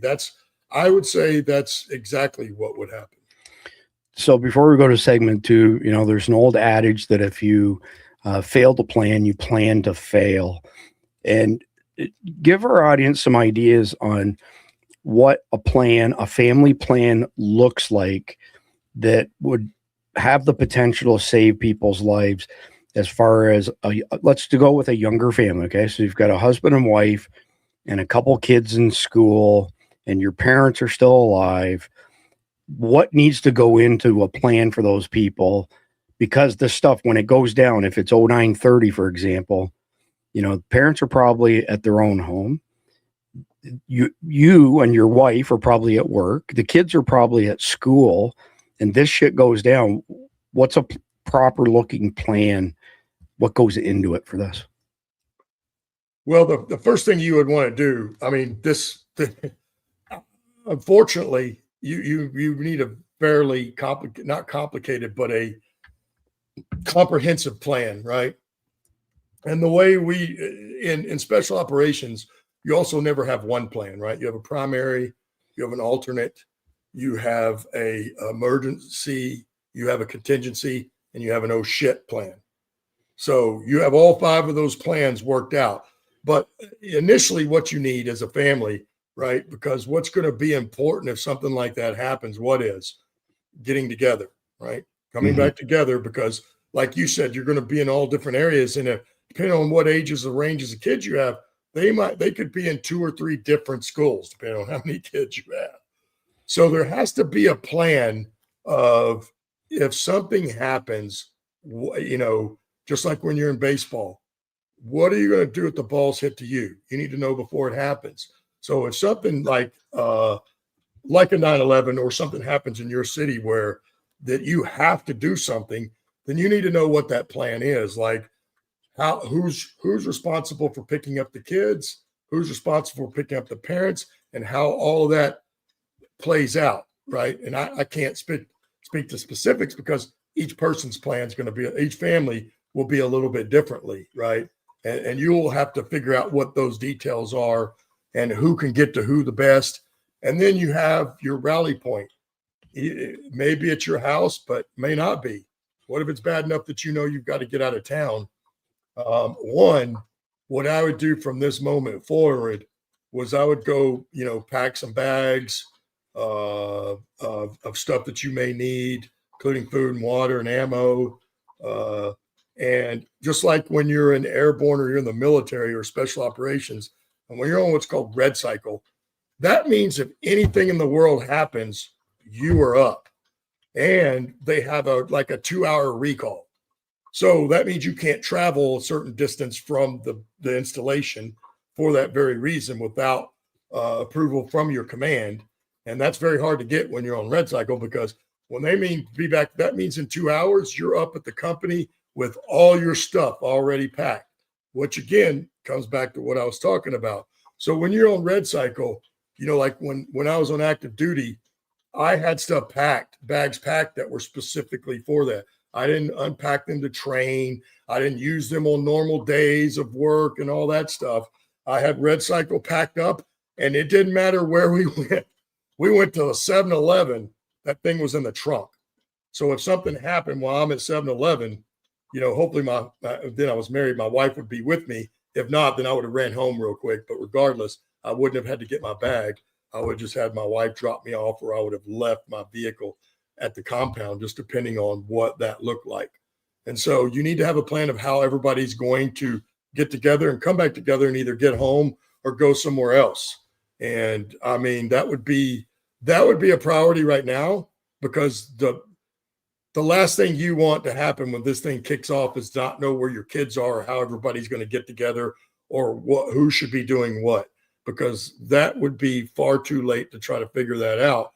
And it could cost you dearly. Yeah, true story. So I just want to quickly mention that if you go to survivaldispatch.com, for those of you who don't know, we've been around for 9 years. We're going into our 10th year this month, and we have a massive library of content particular to survival and prepping. And since I acquired the company a few years back, I took the focus and shifted from primitive survival to urban survival. So if you go to survivaldispatch.com, which is showing right now, in our article section, which you can get to it this way, you can get to it up top from all these free articles, free videos. We have over 1,100 articles on survivaldispatch.com. We also have all of the videos from YouTube and Rumble get aggregated there into one spot as well. We prefer Substack over everything else, which is where, let me just make sure you all catch this. This is survivaldispatch.com. Ton of free information. Over here is survivaldispatch.news. This is our Substack. When we're live, as you can see, Randy's still here. It's at the top of the page. When we're not live, this would be at the top of the page. And we leaned into our Substack April 18th, 2025, because they don't censor and suppress at all. Unless it's pornography or breaking the law, they will not suppress you. They will not censor you. X, thank God Elon, got X and restored a huge element of free speech, but there's a lot of minutia under the hood in the code that is still legacy woke progressive code. And you'll see people say, WTF, how did I get banned on, X or kicked off of X because I said the word retard? And it's because Elon doesn't care about the minutia. He cares about the big things that really move the needle in a big way. So Substack better than all of them. But if you come over to Substack and you look at all the stuff we have across the top here, one of them is labeled library. And inside the library, there's approximately $400 in PDFs on every survival topic you can imagine that were authored by Survival Dispatch. I got all these assets when I acquired the company. The sum total of payroll to generate those PDFs was $1 million over the course of about 4 years. $1 million in payroll over 4 years to produce those PDFs. If you sign up as a Survival Dispatch Guardian, you get all of those PDFs for free. They're all included in addition to the 6 signal channels that we have right now, which, by the way, we're just getting ready to move over to our own private element server, which is built on top of the same code base as Signal is. But not only is it just as secure as Signal, it has way more features and it scales up to a couple 100,000 people. And it's all systems are go on that server now. It's our server, 100% control. We don't have to worry about being deplatformed or censored like we were last night and yesterday morning. We got 2 strikes yesterday on 2 different YouTube channels. One of them they reversed, but the one that they reversed, they won't let us live stream to that YouTube channel. And the other one, they gave us a copyright strike for a video from March 14th, 2025 that John Wheaton paid a snippet of a plane on fire that had no copyright information on it, but some asshole company on YouTube, Storytale, something or other, said that we deserved a strike because we played a couple seconds of a cell phone video with no watermark. It's insanity. That's why I built Element on a completely private server that we control 100%. So moving into segment number 2, unmasking the control grid, how fear fuels the lockdown. So right after these cities get struck, the suits will roll out in their shiny new toys, you know, things like digital IDs that track every step that you take, financial nets that flag your coffee run as being suspicious. I can't tell you how many times the purchase police have stopped a purchase that I'm trying to make, and I've had to call them and say, I'm trying to buy something and you're not letting it go through. And they're like, oh, well, we do it for your safety. What? There's an insurance on the cards. So if somebody's scamming the card, that's, you know, for you to worry about. You know, yeah, I'm worried about it, but that's covered essentially by the card carrier. And I have to say, look, I don't need the purchase police looking into everything that I do. It's maddening. That's only going to get worse. And then what we went through after 9/11 1.0, as far as like, they call them pat downs at the airport. I think of it more as like sexual assault. I think that the old pat downs will look like a joke. And I'm not going to get too deep off the rails into Palantir, but Palantir, one of the promises that they have made to governments around the world is that when we aggregate all of the information on all of your citizens, where they go, what their social circles are, where they work, how much money do they make, where do they spend their money, what do they comment on the internet, where do they go on the internet for their information, what health problems do they have, what do they take for medications, where do they live, where do their kids go to school, blah, blah, blah. Are they registered Republican or are they registered Democrat? Palantir is bragging, saying that their AI, with all of that data, is sophisticated enough to predict when you are going to break a certain crime, and therefore the authorities should come and arrest you before they commit the crime, because Palantir's AI says there's a 99% chance that you're going to commit whatever the crime is that they're trying to tag on you. So you get arrested before you commit the crime in this world. If you think I'm making this up, just do your research on Palantir. It's as scary as it gets. So essentially, this is not about keeping people safe. You know, the maskers will buy into this right away because they think that the state is the only way to provide protection because they've outsourced their security for God knows how many generations. This is a straight up power grab post 9/11 2.0. Charlie 19 was the dress rehearsal, and we'll see martial law. We'll see, you know, curfews. We'll see people not allowed to leave certain zones, the beginning of the 15-minute cities. You'll see cameras everywhere, just like they have in Great Britain, with facial recognition. You will not be able to legally hide your face so that they can track you wherever you go from the facial recognition, even if you leave your phone behind, for example. And when you take all of this and you stitch it together, Palantir and its partners have been building databases on every single one of you for 20 years. They know more about you than you can possibly imagine. They know more about you than Google does by a country mile. And Google's probably the most invasive, shitty commercial company out there until you go to Palantir. They're next level.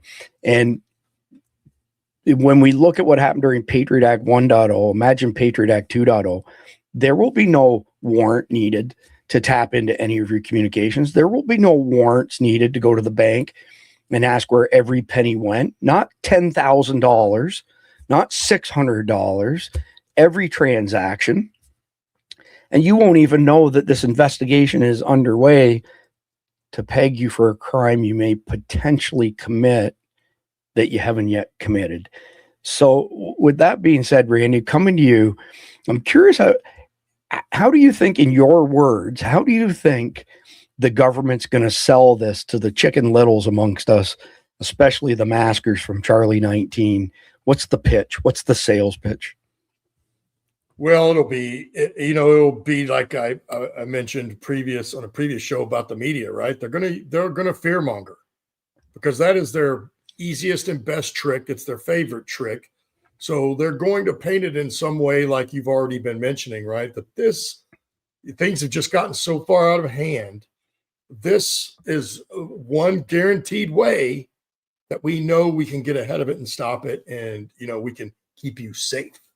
It will be in the interest of my favorite statement, in the interest of public safety. We will keep you safer if you allow us to do this, which again, I don't think they're going to ask at that point, right? When this thing happens, there won't be any asking.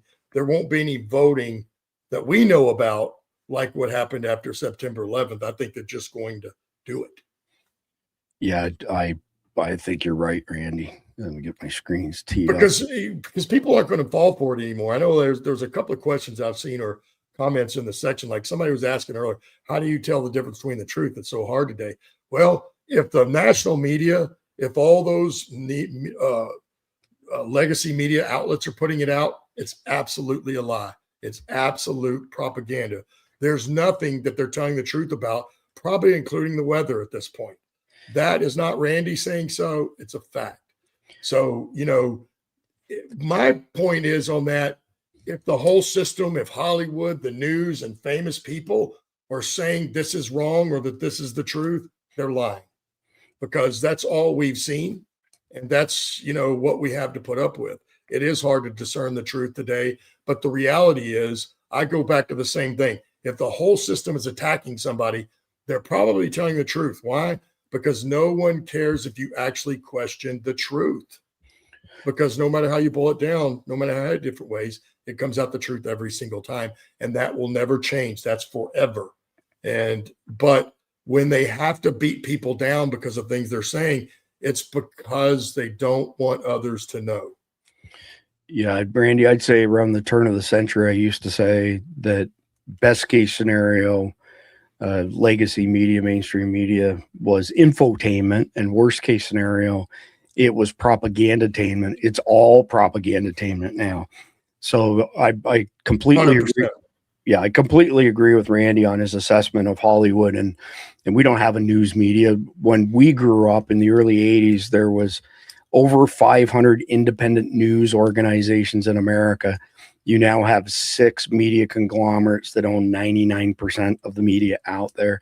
And BlackRock and Vanguard are number 1 and number 2.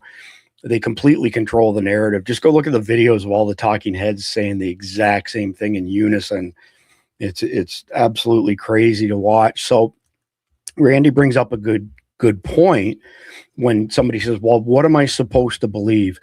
Okay, well, number one, Saul Alinsky's rule for radical says you always accuse the enemy of what you're actually doing. So whatever's coming out of Obama's mouth, Chuck Schumer, Nancy Pelosi, any of them, whatever they're accusing the other side of doing is what they're doing. And don't throw me hate mail saying, that, the Republicans are no better. They absolutely are no better. I've been saying for over 20 years, Republicans, Democrats, two different sides of the same coin. We don't have politics. We don't have leadership. We have political theater, and it's pathetic. And I'm not a Republican, a Democrat. I'm not a Trumper. I am a textbook libertarian, period, lowercase L. And if people don't believe that, just look at what's going on right now, right? We all know that even this stuff they're talking about now, they still need to investigate. The proof is all there. There's more than enough proof. But the problem is the Republicans are in charge, but they're not holding anybody accountable, folks. So that's the same thing. What that means is they've closed ranks. And if you don't believe that they're on the same side, go try to attack either side to where it's going to question their authority and see what happens. Or get any of them to vote on term limits or not giving themselves raises or them voting themselves into an insurance that none of the rest of us qualify for. A medical and a health insurance that none of us qualify for except them. Miss Cherries, want to say thank you for the tip. Thank you very much. We really appreciate that. So a couple things, Randy, just because you brought it up as far as what people can believe. It's hard to believe stuff even on X if you don't necessarily know or trust the person. You've never vetted what they're saying as being legitimate or true. We also have a lot of bullshit on X. Like there are big accounts that are not one person. So there's one I'm not going to mention, but it's supposedly a pretty woman, has a very, very large following. And it was disclosed, I don't know, several months ago that there's actually 5 guys behind the account, and those 5 guys share the duties on it. And it's a scam. It's infotainment again. It's manipulation, whatever that you want to call it. So here's shameless plug. Here's one of the advantages of our Guardian community. We have had situations where something's gone down. Portland was one example where the legacy media was saying something. Their Hollywood mouthpieces were backing up the legacy media story. There were people on X giving, accounts that were both the same and not the same as Hollywood and legacy media. And then we had Guardians, which are spread out across the country, saying, I live in Portland. I was there a couple hours ago. Here's the pictures. This is what really happened. So we short circuit, call it the chain of propaganda with our Guardians. And it's only $7.99 a month or $79.99 a year, gets you 2 months for free. And just go to survivaldispatch.net if you want to sign up. And again, we're moving our community onto this Element server that I built, and I'm handing it off to the moderation team tomorrow, and they'll start getting people into it. But it's got some really kick-ass functionality that we're going to use. Khalid will be doing webinars on tactical training for people, and it's only for Guardians that are on that Element server. So with that being said, let's move into segment number 3, which is titled Faith in the Fight, Why Christians Can't Sit This Out. When the dust settles from those multi-city blasts and Big Brother starts tightening the screws, Christians have a rock-solid call to stand tall, drawing from stories of folks like Daniel, who bucked the system without throwing punches, turning prayer into quiet defiance. This isn't about picking fights. It's leaning on scripture that slams tyrants and cheers the free, building that inner steel. So when IDs get mandatory or churches get watched, believers hold the line with grace and grit. Linking it back, our faith isn't just comfort food. It's the blueprint for pushing back peacefully, reminding us that real liberty comes from above, not some desk jockey's decree. So gearing up spiritually now keeps the flame alive through the storm. And then I would tack on to the end of all that, when we make an above and beyond attempt at doing things peacefully and it doesn't work, I'll let Randy tell you what that looks like when we have to transition to point number 2.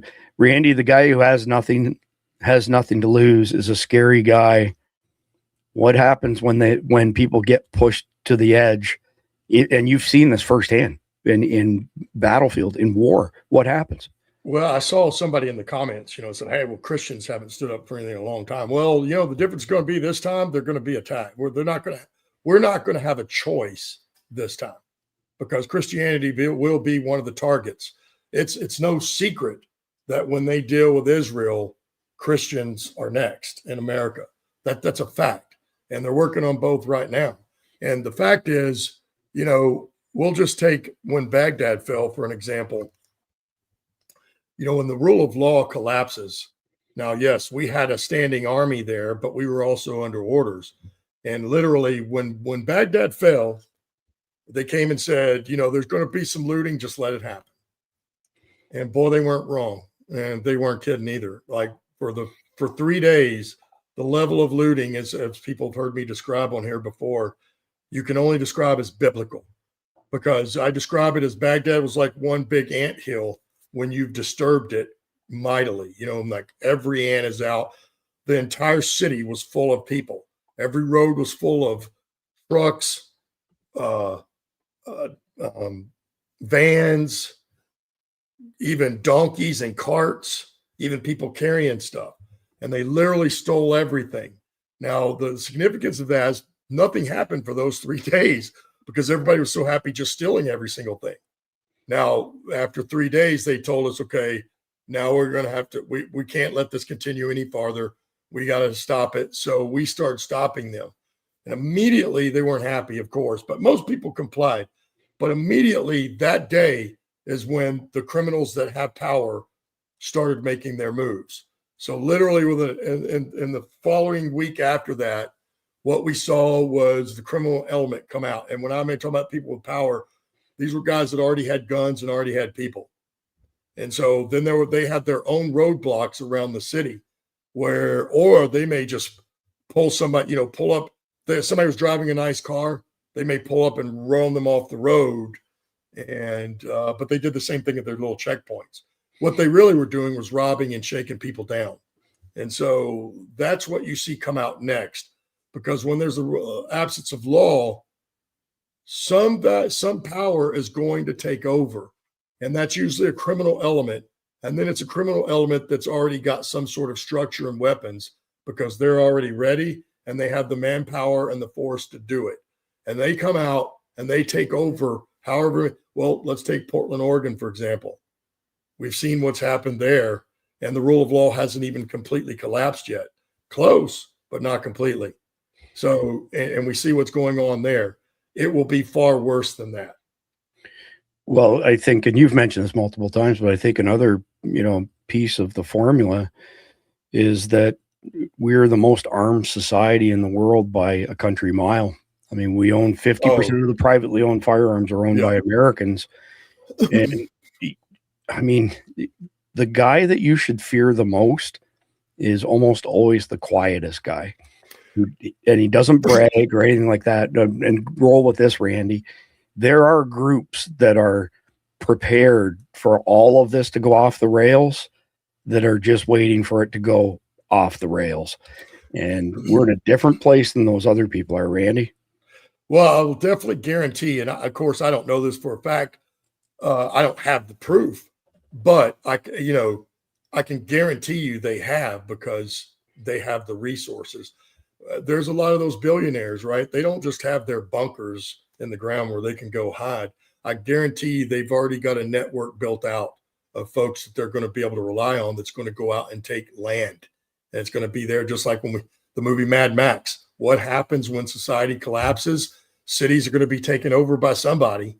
And most likely it's not going to be the good guys, because somehow those dudes always get whacked long before they get to take over or shortly thereafter, and it ends very quickly.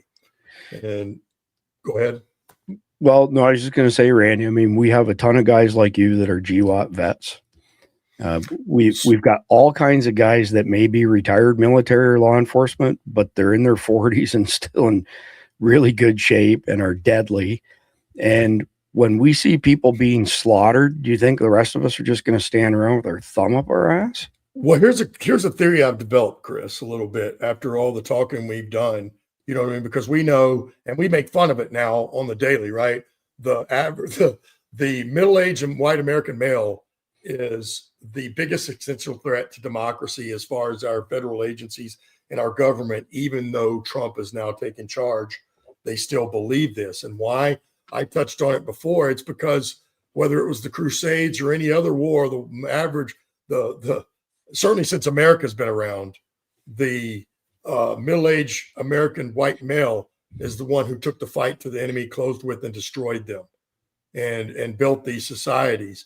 And we also own more guns than anybody else, and we also are patriots, and we believe in this country as the fabric is set the way it is from our forefathers. We don't believe in what they want coming next.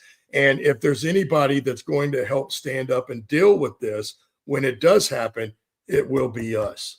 And so that will be the difference between what I saw in Baghdad, because although there was a lot of armed folks there, they weren't armed like we are, and they certainly aren't as good as we are. Most of those people couldn't even shoot, really.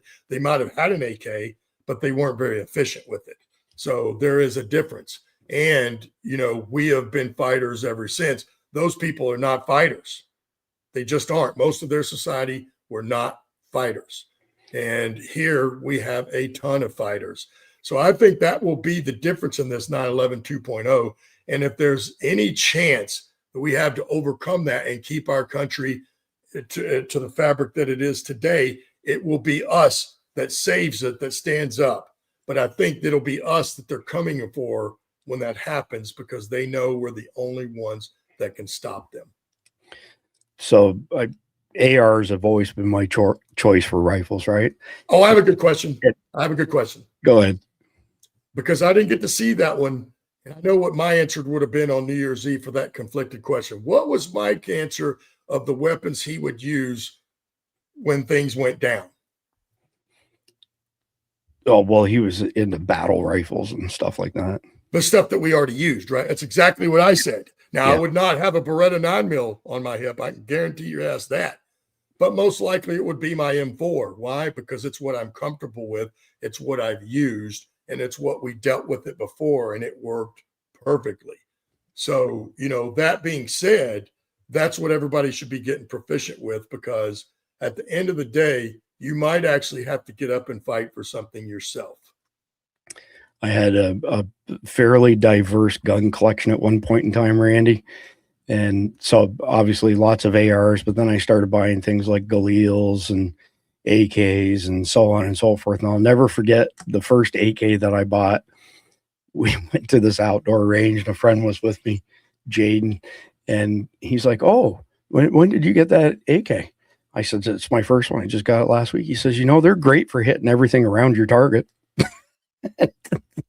So, I mean, unless you buy something that's really high end, their MOA is not fantastic. But to be honest with you, I sold them all and went back to nothing but ARs and bolt actions, because I know ARs like the back of my hand. I'm blind in one eye and I can close my good eye and I can operate them, without even thinking about it. So, yeah. And there's definitely less recoil, and that does matter.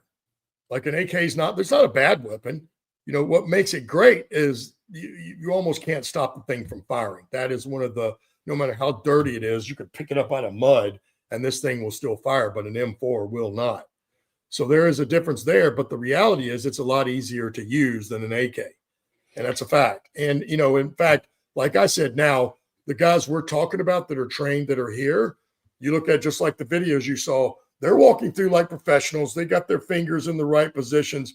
When I went into country, that did not exist. Yeah. Those people did not do that. And again, I talk about, worst of all, they weren't even real fighters. Those societies have been beaten down. And if this country wants to turn into that, we can just turn over the power to the government. And that's what will happen here. Well, seeing things like trigger discipline, that's kind of the first hint.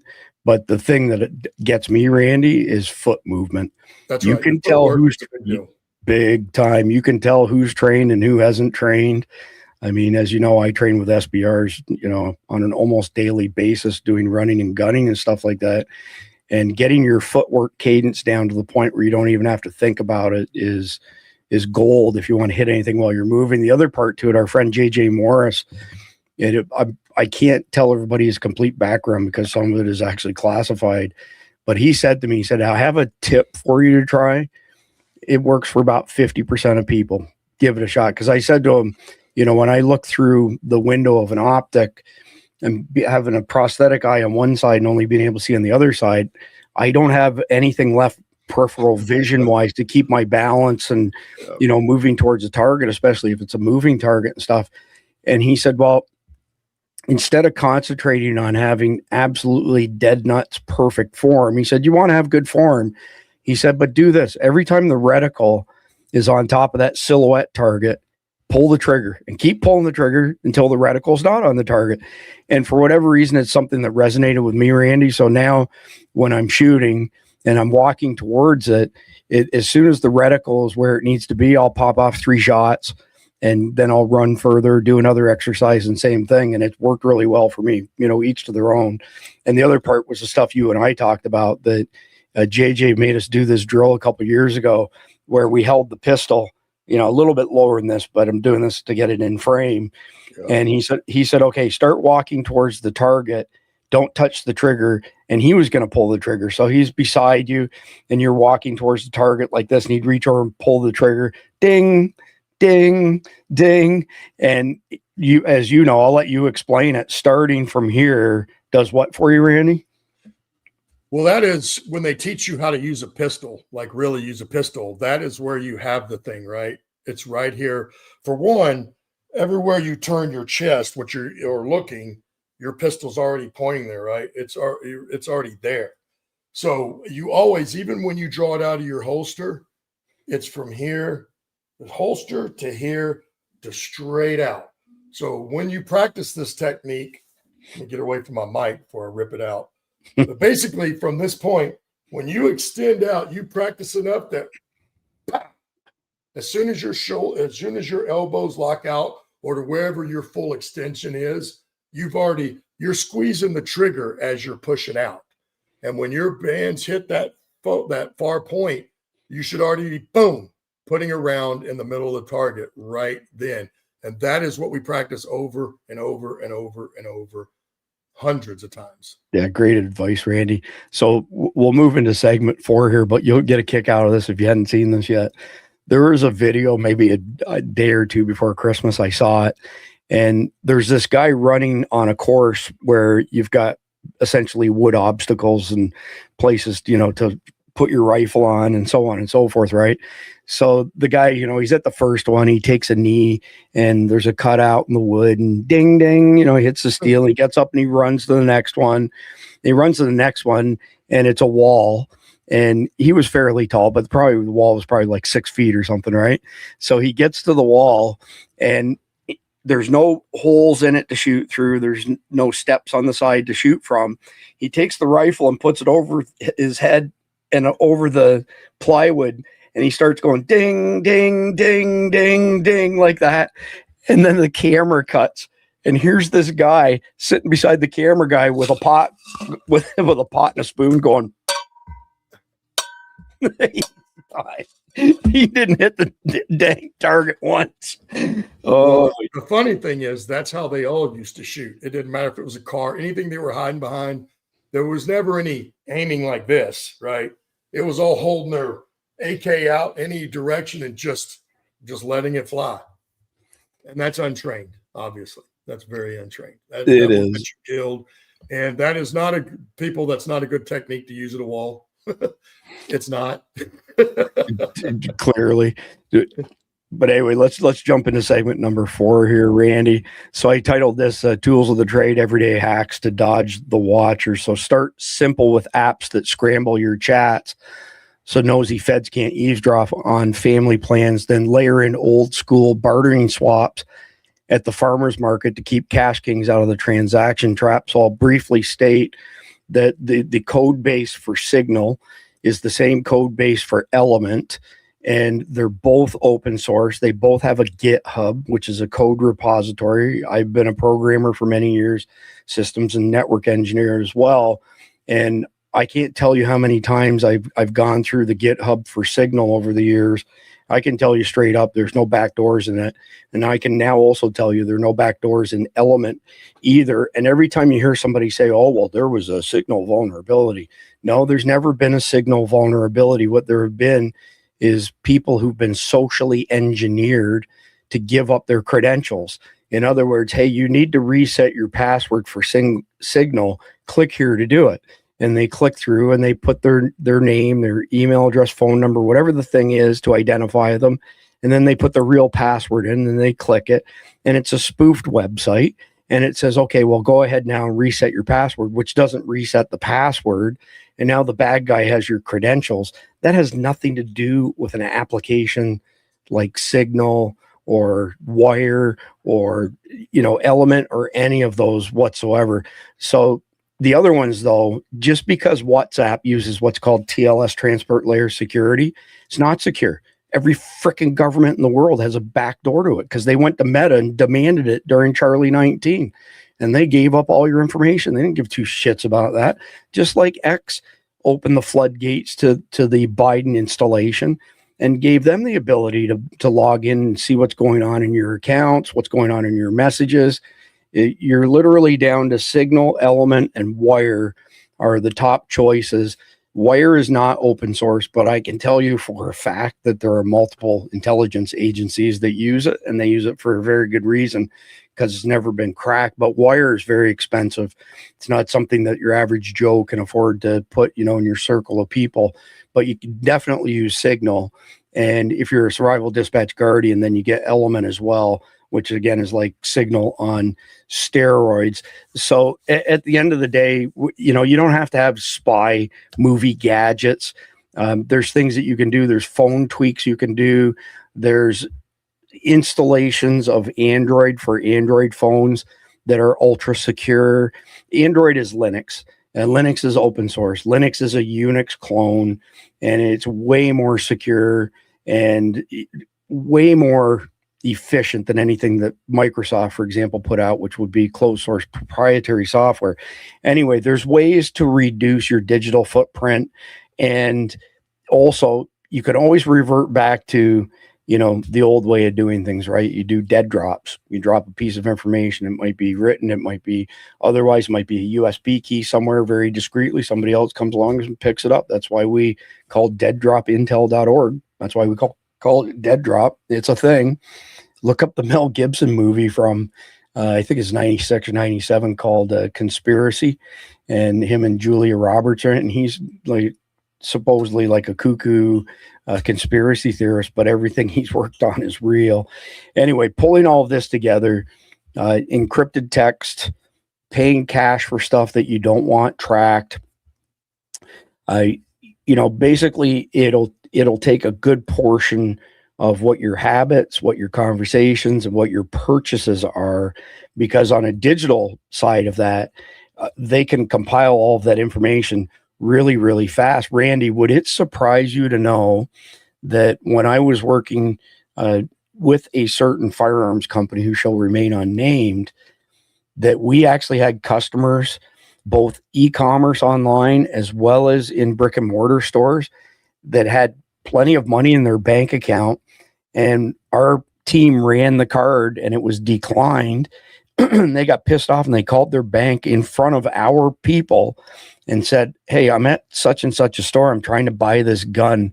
My card's declined. And the banks flat out said, yeah, we don't authorize those purchases. You'll have to use a different financial institution to do that. And that's going back 4 or 5 years ago, Randy. I mean, if that's what's happening, then imagine now. Yeah, and again, that's un-American. It's unconstitutional. So any company doing that, any financial institution should be held accountable. And they have specific laws for those. I'm not, today I'm not real happy with any financial institution. Insurance companies and banks are the same thing. They're both financial institutions. They both make more money off our money than we do. They both rip us off and fleece us on the daily. And, and then they think that they're going to be able to tell you what kind of purchase you can make. Again, it comes down to guns are not illegal in this country. So you should not be able to deplatform somebody's channel You shouldn't be able to deny their credit card purchase when they have the money or the credit but they'll let you, people go out and buy porn or probably, I don't know what all else, because I couldn't say, I don't know, but I would assume there's a lot of transactions on credit cards that, other people wouldn't be happy with, but why is it that they get to determine, if you're going to be able to buy something or not, when it's your credit, it's your credit card that's been extended to you. It's not theirs anymore. So just a couple quick things and a question for Randy. So I want to hear your thoughts on bartering so that things are kept off of the digital record, so to speak, and bartering and paying cash. Also want to throw out there, if you're concerned about being tracked, put your phone in a Faraday bag. We have all kinds of Faraday bags. If you go to offgrid.co, they're like the Ferraris of Faraday bags. They just make amazing equipment. I don't get paid by them for saying that or anything. But Randy, I kind of like to hear your thoughts on how do you do these things? Okay, so bartering and paying cash and not showing up in a search as being really suspicious. That they will run things like, wait a minute, how did Randy acquire all of these things? Where they start to question where the money came from, how you got the money to afford the things that you have. How come there's no digital transaction record of you acquiring these things? Where's the balancing point where you keep them at bay, but you still minimize the data leaks? Well, don't take a picture of it and put it on social media bragging about what you just bought would probably be one thing. Right. I would also go so far as to say, don't even take a picture of it, period, because there's not an electronic that they can't get into at this point. And all those just go to your cloud, so. So that's what I would say, because, one of the things they teach Green Berets going through the Q course, it's a big deal. Because over in other countries, and I think I mentioned this before, and including my company, the guy that was the commander of the company when I first showed up, basically, we're going to send you to the crappiest places on the planet that most people in their right sense would never go. And oh, by the way, you're not going to have everything you need to make the mission successful, but you're a Green Beret now, and I expect you to make that happen. And I expect you to make that happen without us going to prison. So what that means is, even as Green Berets, we didn't have every single thing that we needed to make our mission happen. Like even when we first went into Afghanistan, and that's why we're force multipliers. So we go use the local folks, the local indigenous folks, but also their networks and what have you. And one of the things they teach you about is the black market, right? Because there's a black market in every country. And what is on that black market is every single thing you can think of. But guess what? Yes, you can use cash, but you can also barter. And I submit, as we've also said on the show many times, when they flip the switch on this digital ID and digital currency thing, one of the things we will see pop up is an alternative market. It happens every time. It will happen here. Now, what will be all the little tricks that you're going to have to use to keep it quiet? I don't know yet, but what I do know is humankind will figure it out. We always do. That's why we're still around. That's why we flourish to this point. It's why our bodies are designed the way they are. Why does your body keep piling on more fat no matter how much you eat? Because from eons ago, where people starved to death, our bodies are still geared that way, that we could go into starvation mode next month and you'd never know. And in fact, that's a real possibility with all this stuff that's coming out. That may happen. But my point to that is, there's always going to be a barter system. I know y'all pointed that out last night. I can't remember the example of what country did something, but the next thing you know, they were trading the leaves and stuff. So anything you have that's worth value, why do you think even metal? They didn't have to be coins back in the day. Any metal could be traded. Why? Because there's value in metal and weight. And there will always be. So an alternative system will pop up. There will always be a black market, and there's always going to be a way to access that.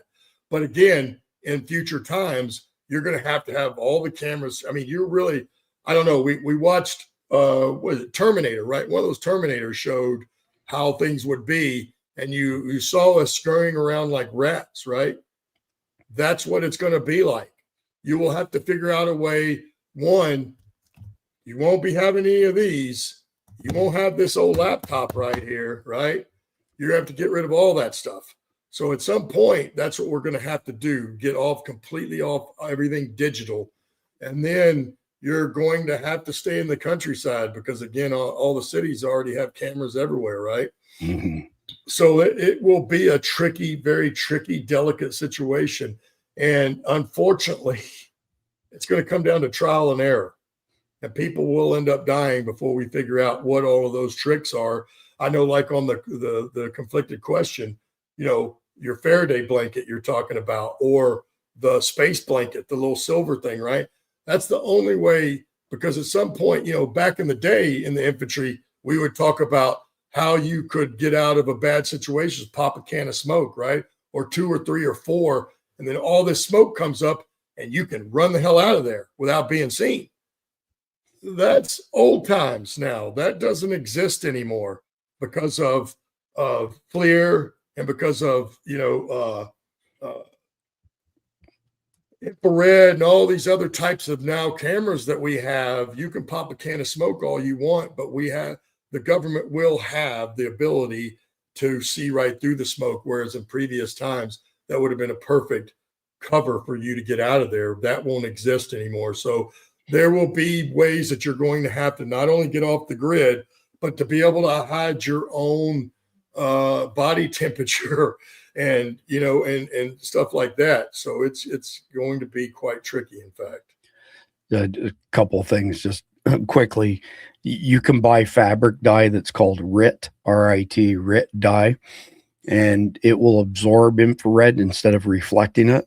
Yeah. So say you had a plate carrier with different types of fabric and stuff on it, which I've had this happen, and certain pieces of fabric just reflect IR like a son of a gun. Then you can put that RIT dye on and it makes you go invisible. But there's a company out of Germany that makes camo called Confusion Camo, and it's at the level that you guys would have as special forces as operators, and it's badass, man. We've got a suit from them. It's not really a ghillie suit, although some people would call it that, but it's a ghost hoodie that has gloves that are attached to it. It has pants as well. And this thing is crazy. I've had people, Denny Chapman walked 5 feet away from me in the daylight, 5 feet. And he's like, Chris, where are you? And he's videoing it and stuff. And he's standing right in front of me going, okay, I give, where are you? And I'm like, yeah, I'm right here, Denny. And he's like, golly, I didn't even realize you were there. There are some sophisticated camos out there. Don't make you 100% invisible in all cases, but can do a pretty darn good job. And there's one company apparently that sells Confusion Camo in America.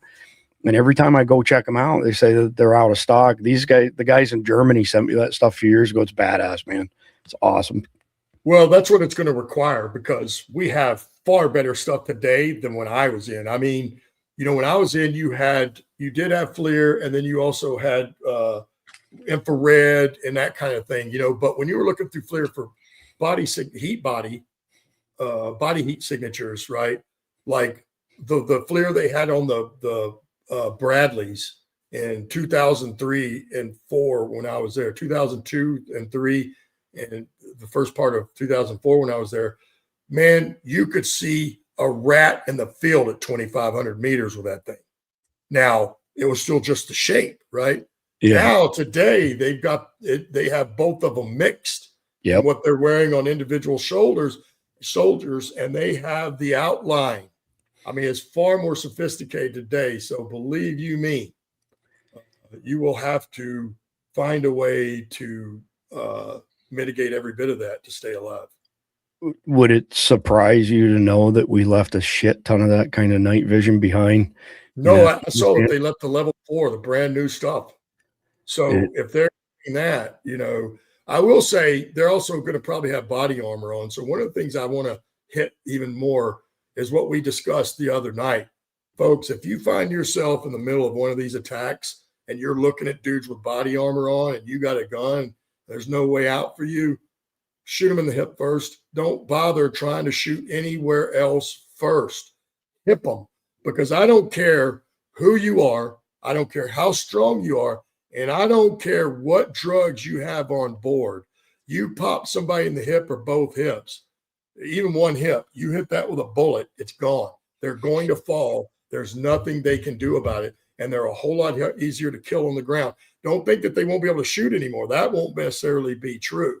They're going to be in a lot of pain, but you can kill them on the ground a lot easier. And I will submit, if you're not a professional, which 99.9% of us are not, you better start shooting at that hip first so that you can knock them down, and then you might have a chance. You start trying to shoot them in the head, you're liable to miss. One of the things you said a while ago, pull the trigger. No, folks. You need to learn how to squeeze that trigger even under duress, because trust me, one of the easiest ways to miss a target, no matter how close it is, and certainly the farther away it gets, a whole lot easier, is you yank that trigger. You yank that trigger, it moves the barrel at the end. If you don't believe me, do some, you can put a pencil or in the end of your barrel. You can buy these things. We used them in the infantry all the time. And it was just a little stick that went in the end of your barrel held, or you can put a washer weight on the end of your barrel, your flash suppressor. And if you could squeeze the trigger without falling off, you're squeezing the trigger right. If you squeeze the trigger, you pull the trigger and that washer falls off, you most likely pulled that shot. That's a fact. So it's one of the things. My point to all that is, don't try to take a kill shot if you're not a professional. Shoot them in the hip first. It might be your only chance of surviving. Yeah. So check this out. This is what Randy's talking about. That's the enhanced night vision. It's combination. See, I didn't have any of that. I would have loved this, because even this one picture in the top left, you see there's 1, 2, 3, 4 guys plus the background. If we were able to take the outline away right now, you would see what I'm talking about. Or even the one on the bottom left where they're grouped together. That would just be a big group, a big clump, and you would just have to kind of guess. This takes all the guesswork out of it right there. You know exactly where to shoot. You check it out in motion. Good one, go! Good one!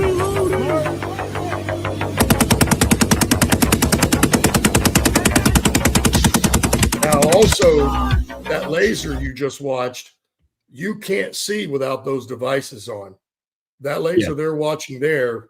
The tracer rounds? Yeah, they're not. There was a laser. There was also one of them had a laser. And I guarantee you that one, if you didn't have night vision device on, you would never see that laser. It's not one of those where you just see it going through the middle of the woods and it gives itself away. No. Well, I have PEC boxes on a bunch of my SBRs, so a combination of a visible laser, an IR laser, visible light, IR illuminator, et cetera, but some of those were tracer rounds, one of the shots there. But this isn't even anywhere near top of the line night vision now. I had a deep conversation on this with Jeff Nicholas, who was, of course, he was a 160 Night Stalker. So the pilots have always had way better stuff. Big time. Yeah. So you can see their face. Yeah. So we're talking, the 160 Night Stalkers, the Black Hawk pilots that would take guys like Randy and Mike Glover in and out of a combat zone. They fly with night vision, and they get the best night vision of them all. And our good friend Jeff Nicholas served for 20 years, most of which he was a Black Hawk pilot. He was actually in Mogadishu, October 1993, when Black Hawk Down, the incident happened. But anyway, with that being said, let's get back on track here for the final segment, which is number 5. And I titled it Building the Backyard Fortress, Networks That Last. So kick off with backyard Bible studies that double as strategy sessions, weaving tight-knit groups who know each other's trades and troubles, turning isolated homes into unbreakable support webs. From there, push constitutional chats that remind everyone of their rights, using town halls and petitions to chip away at overreach without a single shot fired. Wrapping the circle, these networks aren't just survival clubs. They're the heartbeat of a republic reborn, shielding families, from the digital cage while honoring the founder's fight. So starting small in your garage today echoes loud when the real test hits. Just some general advice on your part, Randy. How does, when you know what? I'm going to give you a real world example. I want to hear your thoughts, but I also want to hear the audience thoughts because I have a really important question for y'all. Quickly, sit rep on Khalid. He's been under the weather this week. He was with us earlier in the week. He hasn't been feeling so good. He'll probably be back next week. He's 90% healed from the knife wound.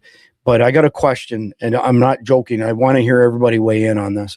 So imagine a woman in her mid-70s, give or take a year or two, whose daughter has disowned her over the COVID baloney. So the daughter was a COVIDiot, and when the mother spoke up about it, she basically excommunicated her own mother from the family. Okay. Number one. Number two, her vision is at the point where she didn't feel safe driving anymore. So she sold her car. They didn't take her driver's license away. She just did what the right thing was. Okay. And that she's approximately 15 miles away from her church. The other people that used to carpool with her to go to and from church are no longer driving either because of their ages. There are no other churches closer than the one that's 15 miles away. So this lady, this is a real story, by the way. This is an email exchange that I have ongoing right now, has nobody to lean on, but she's been a prepper and she's our type of people. What are your recommendations for her to somehow, some way have a group that she can belong to? She's got a ton of knowledge. She's a very smart lady. So physically, she might not be a rock star because of her age, but she's got a lot of knowledge trapped up here. Knows a lot about prepping. Recommendations. How do we get this lady into a better spot, Randy, so she has some element of a support group? Man, that's a tough one, dude. That is a real tough question. I've been thinking about this for a while because we have several people that may not be in the exact same situation, but aren't very far off from that. And man, as we've been saying at this point, if you don't already have a network, it's probably not going to happen. These type right here is going to be the toughest because, you know what I mean? She doesn't have anybody and she's 15 miles from the church. And even if she went to the church, how do you know that anybody's going to be there after this happens? It's possible, but it's also possible that no one would be there because people are going to panic for one, and they may not be thinking about going to the church. They may just go home, or they may take off to some other relatives to another state or somewhere else. I don't know. The rendezvous may not be the church. The reason I initially asked her about the church was so that, she had somebody in her circle. Yeah, sure. So let's just say like the bug out location was wherever, somebody's farm or home, that somebody would pick her up and take her. But that's just not the case with that. I see somebody made a comment, go to a local gun store and ask them, explain the situation. See, we got somebody already in the live chat. I'm in a similar situation. This is a bad deal, man, but every problem has a solution. I would love to be able to go back to her. I went through all the standard stuff, Randy, like all the, including Uber rides and all that sort of stuff, but an Uber ride's not going to do shit when you're SHTF, right? Yep. It might get you to and from the church to make bonds with people, but nobody lives on her side of this area at the church, period. So they would have to go 15 miles out of their way and then another 15 miles back to the church to give her a ride, and it's just not happening. So I'm telling you, I'm open to any ideas. Let me throw this out there. You can always send emails to support@survivaldispatch.com. If you have any ideas that could help this lady, email me, please. And you can tell me whether you want me to give you credit or not. I won't disclose your name if you don't want it disclosed, but if you're okay with it, then I will loop her into the conversation as well, because I'm kind of stumped on this one, Randy, and I'm hoping we can come up with something for her. Well, what she needs to do is look if there's any kind of local preppers, right? That's where I would start, because they're already in that mode. maybe there's somebody that lives closer to her that's part of that group. But again, I don't know where these things, even though we're on this channel, I don't know where these things are advertised or how you would find another group. But, and I don't know if she lives in a neighborhood or, if she's out in the rural. Honestly, if she's out in the rural, she's probably better off by herself for a certain degree. Depends on, if she's unfortunate enough to be in one of those 15 cities. If she's not, it may not be as a pressing issue. What will be is when things shut down. Yeah. And there's and commerce stops. Then it's just about surviving that wait through period and however long that may be. So of course, being stocked up will be fine, but a lot of it's going to be coming down to, I can promise you, is never quitting, having a never quit attitude, because it's not, life's not fair and it ain't going to be fair. And when that happens, if she's in one of those cities, those people will be in a bad way. If they're not in those cities, and again, if they're more of a rural area, they may be okay for a while, depending on what supplies they have on hand, and then again, where does everybody else live? You know what I mean? That's where it'll come down to, because if she ever has to leave and go try to get with another party, she doesn't even have a car. She's going to most likely have to walk, because we know at some point after 3 days, I think during the initial 3 days of these attacks in these cities, things will come to a grind in that city. Maybe not everywhere in the country so fast, but you've only got those 3 days to figure out if you're going to leave or not, and how quickly you need to do that, and how far you can get, basically. Yeah. Well, let me throw this in there. We've been around a minute, 9 years and change now. And, I met Khalid earlier in 2025, but we have a really long list of intel sources domestically. And some of the information over the years we've been able to share, some of it we haven't been able to share because it would directly identify somebody and wouldn't go over well, because they were either, the liaison to the JTTF or were actually part of the JTTF. But I've seen firsthand intelligence from our domestic intelligence sources over the past few years flat out state that the jihadis, in addition to getting revenge upon guys like you and Mike Glover, they want to kill the most defenseless in our country, which is children and senior citizens. Well, that's what scumbags always do, right? Because it's easy. There's no fight. They can get it. They easily win over. It's no different than the bully doesn't ever go fight somebody as big as him. He goes and picks on the little people because he knows he's going to win, or generally that's the way it goes. I would say that, what we could do, if you know where she lives and we have some of those assets that you can reach out to in that area, to verify with them first if they have any availability for her if something went down.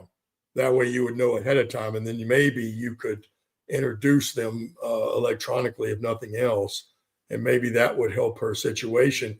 But again, it comes down to who that is and how well you know them, because we all know when this goes down, people can say everything they want right now.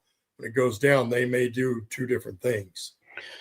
So you would want somebody that if they made that commitment, that they would follow through with it, even during the roughest of times.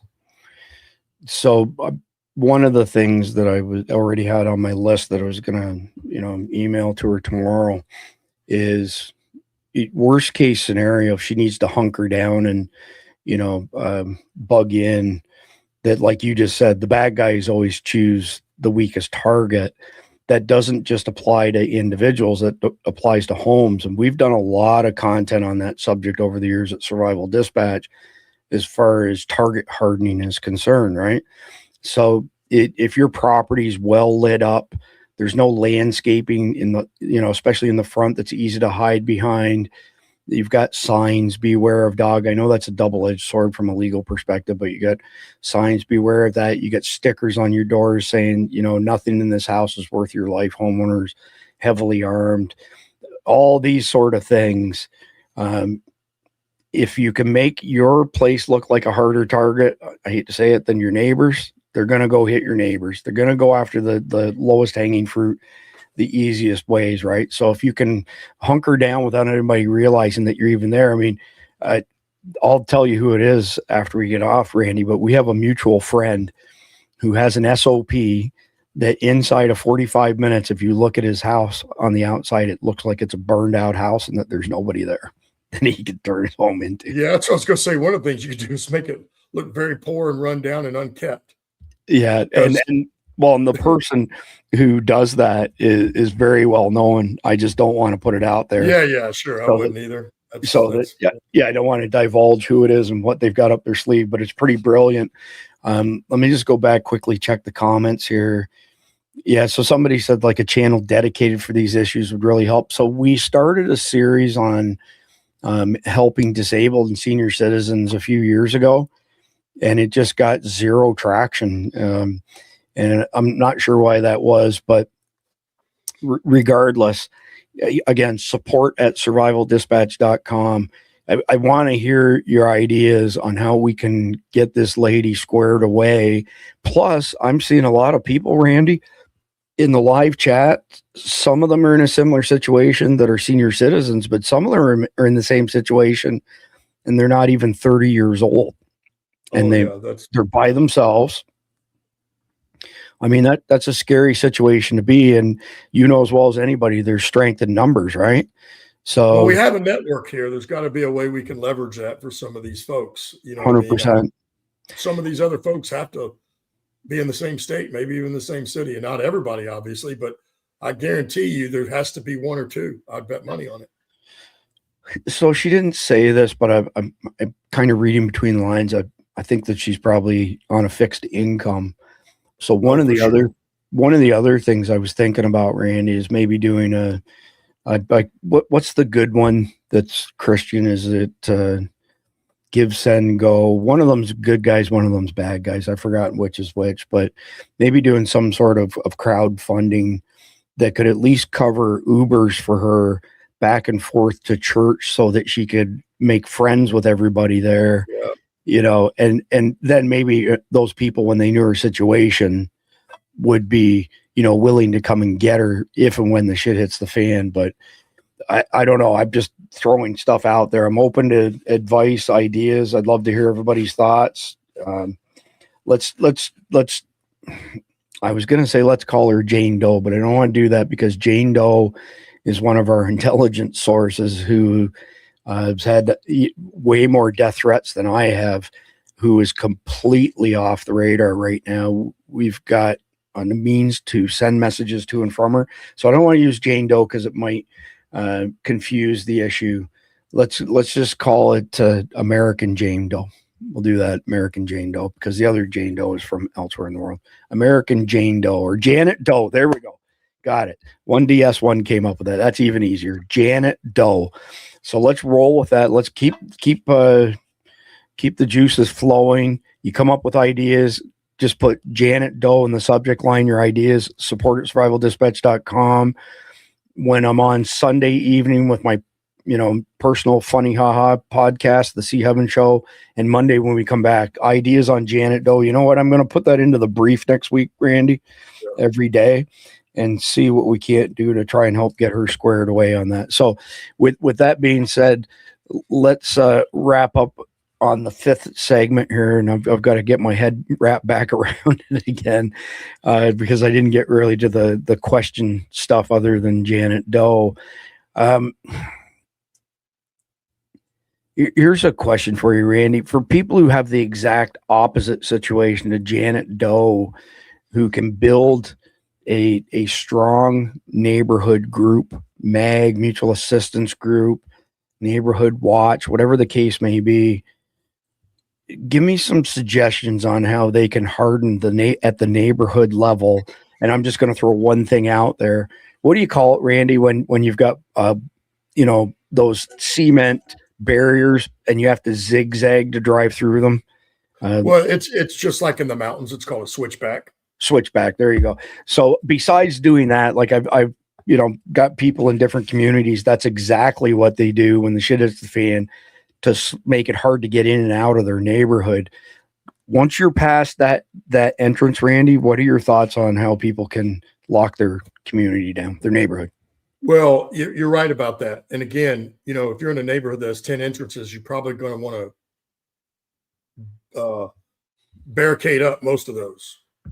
You know what I mean? You're going to be just like any other facility where you're going to limit the amount of access that somebody has, how they can get in and out of your neighborhood.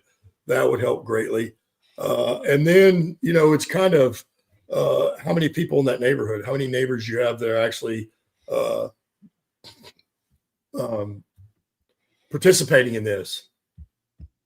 But you should have, if you had, let's just say if you had every disposal, you could do anything. One of the things you would also do, because you probably don't have it now, some have fences or gates, right? But is there a fence all the way around? And how tall is that fence? How strong is that fence? You would want to be able to harden the entire border of your area. Now, once you're on the inside, you're going to have some freedom of movement, but I think that you still would want to control traffic in some ways, right? And each neighborhood would be different, so that if you did get some people come in, they just wouldn't be able to free for all and go everywhere. You would still maybe be able to tie them down somewhere before they released into the exact neighborhood. And then you're going to have, it's no different than any fort from past history, right? You're going to want to have some points where you have people watching, because you're going to need eyes, right? It's one of the biggest early warning systems of seeing things coming is having more eyes out there. I don't know if you have things that look like Skylight 13, right? Where every 100 meters you have a big tower. Mm-hmm. Not going to have that type of thing, but you're going to need to have some homes on those borders, right? That are kind of responsible for keeping an eye out. And maybe you have some sort of rotation.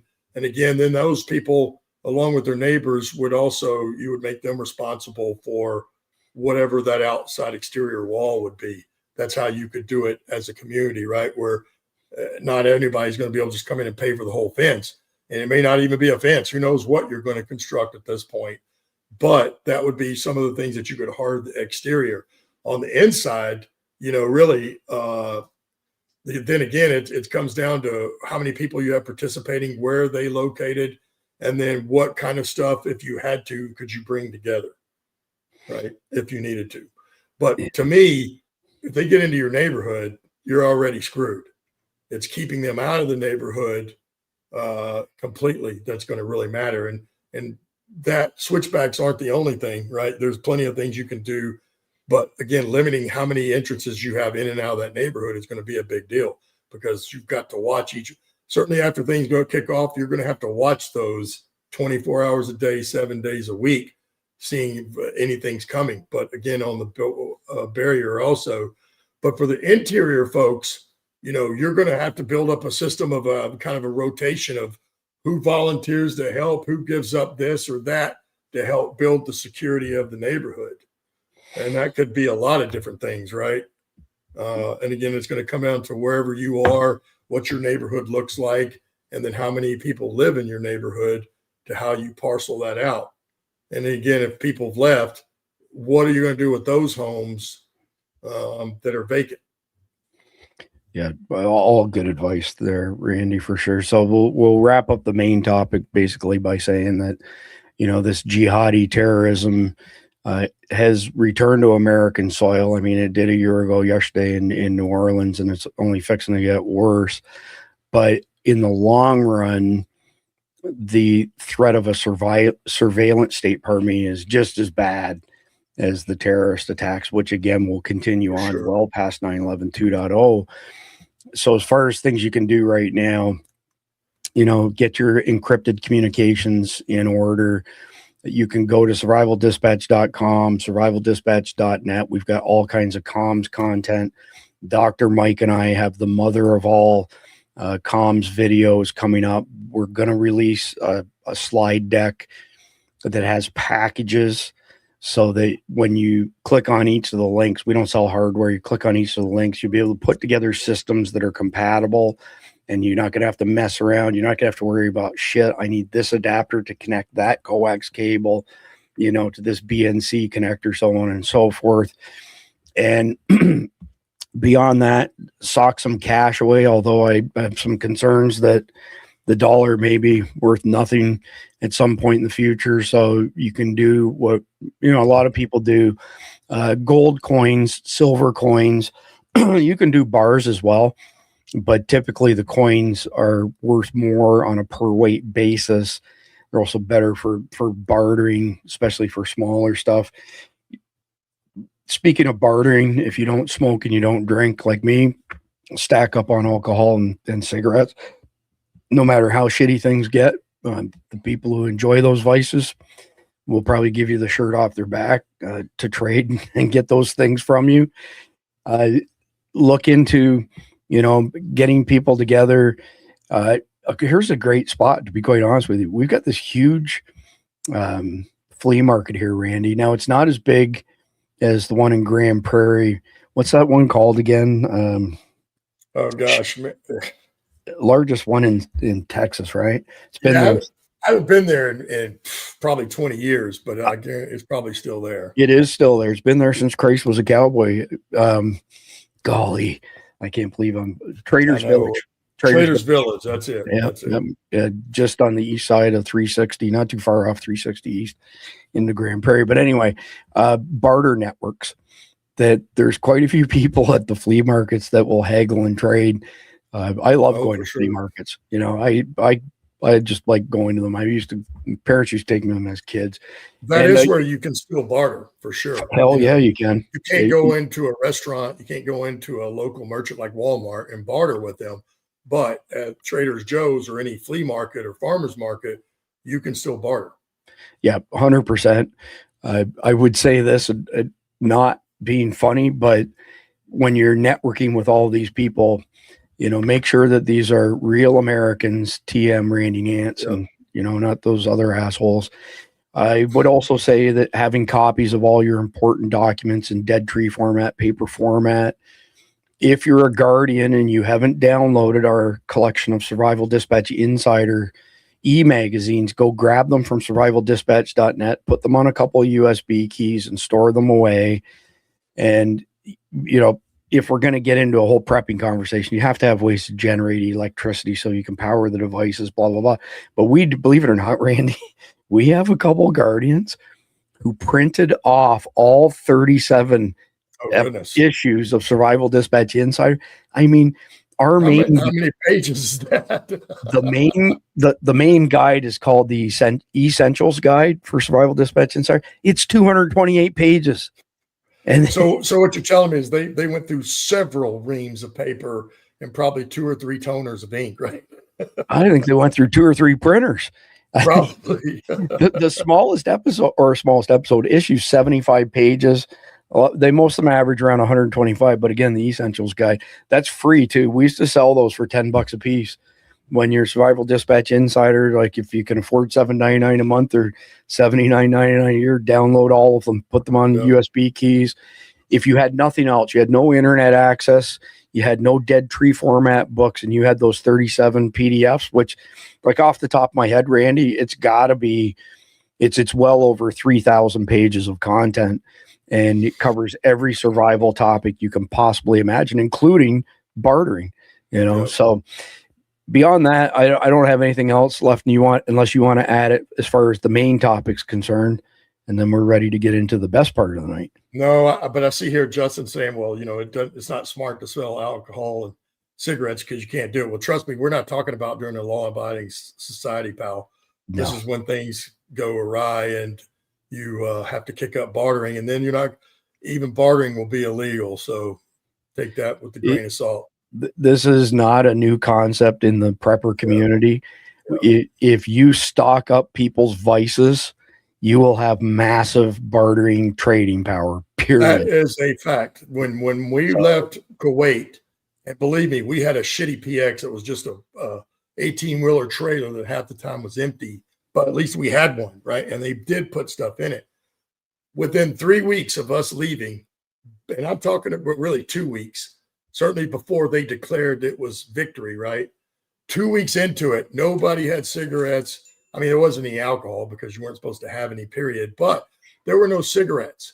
People were selling them for $20 a cigarette, and I saw women give it up for one cigarette. Wow. That's how much people will. And I said then, boy, I wish I wouldn't have been a private my first deployment. I would have known, because I would have brought 2 tack boxes full of tobacco products, and I would have been filthy rich with cash when I came home just from selling those products. That is too freaking funny. But all right, well, it's my favorite time of the night, Randy's as well. 3, 2, 1, here we go. It is time for the Carnival Hero of the Day. And I went and did some research on this to make sure it wasn't a bullshit story. This is a true story.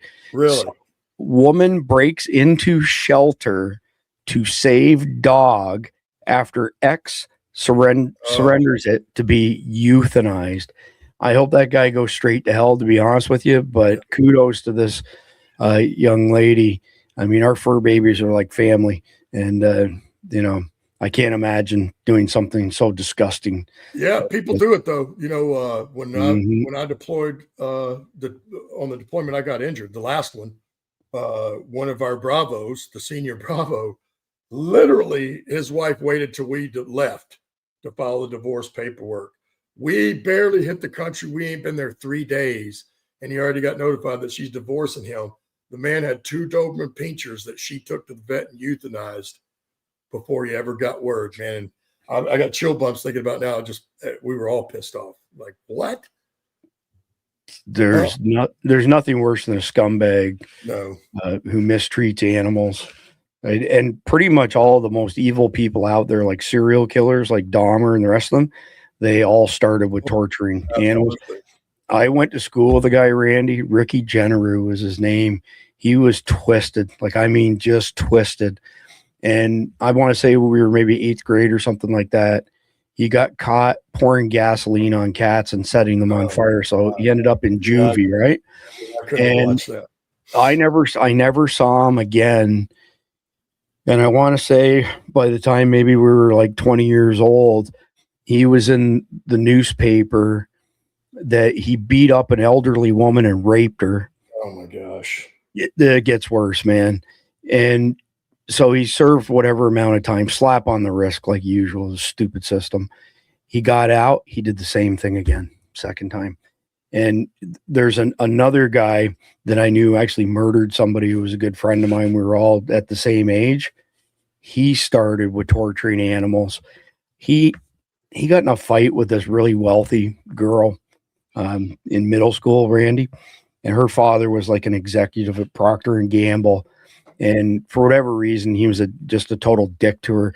He stole her lunch without her realizing that her lunch had been stolen, took it into the restroom, shit in her sandwich, and then put it all back together again.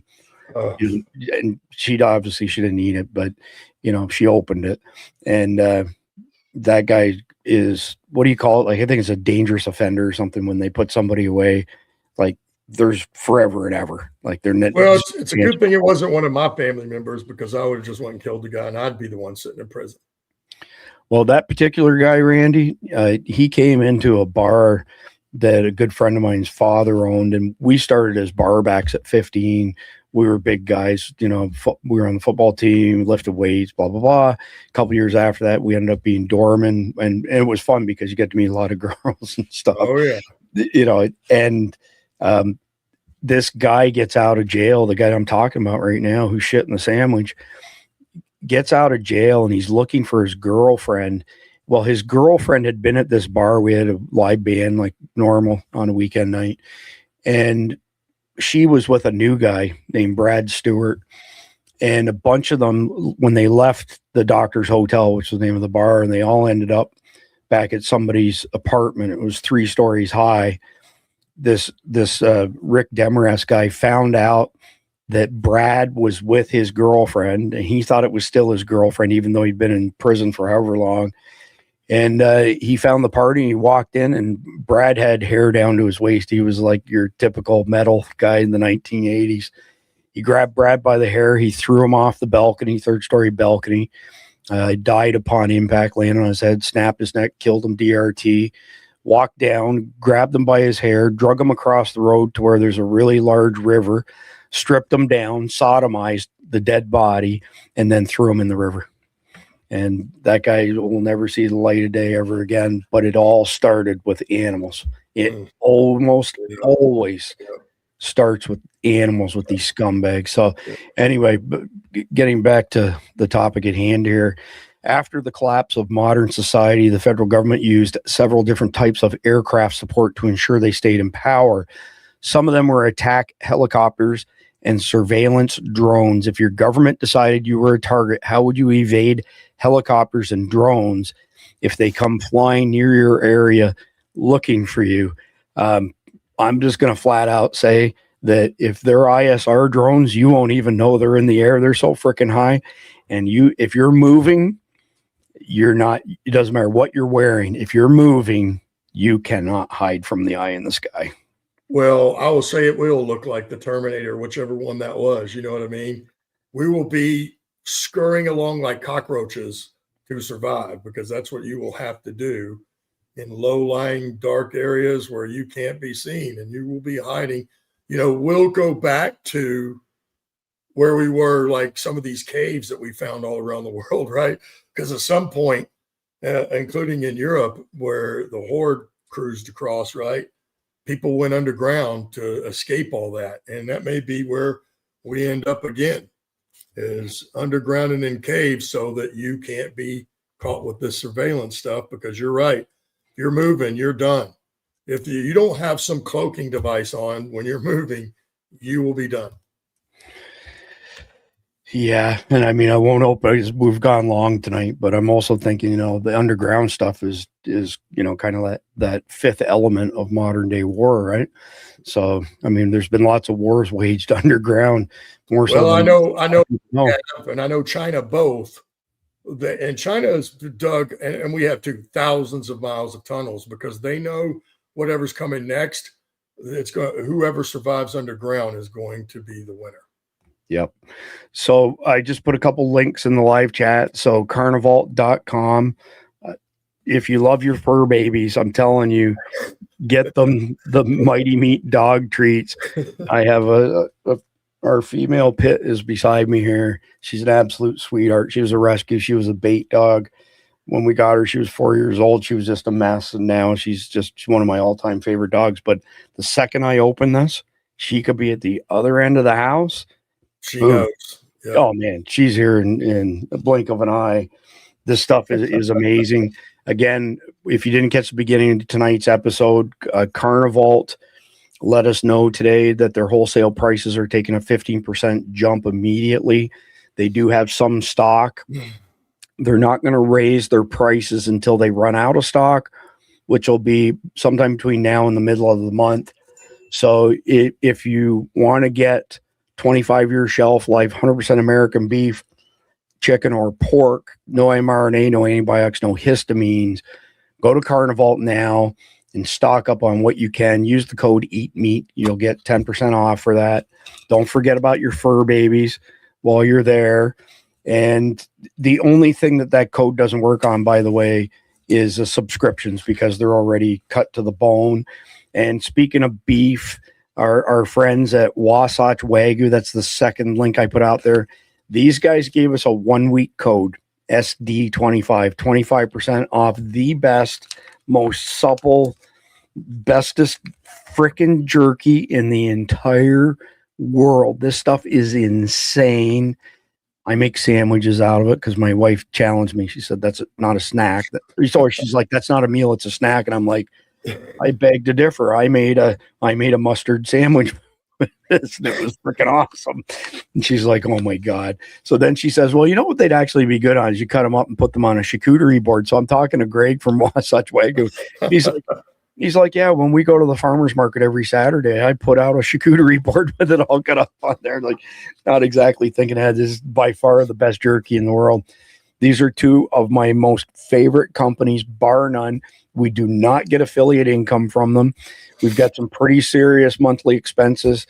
Now that we've deployed our own Element server, plus StreamYard hammered us and put us on a enterprise account because we use it so much, we're at $5,300 a month.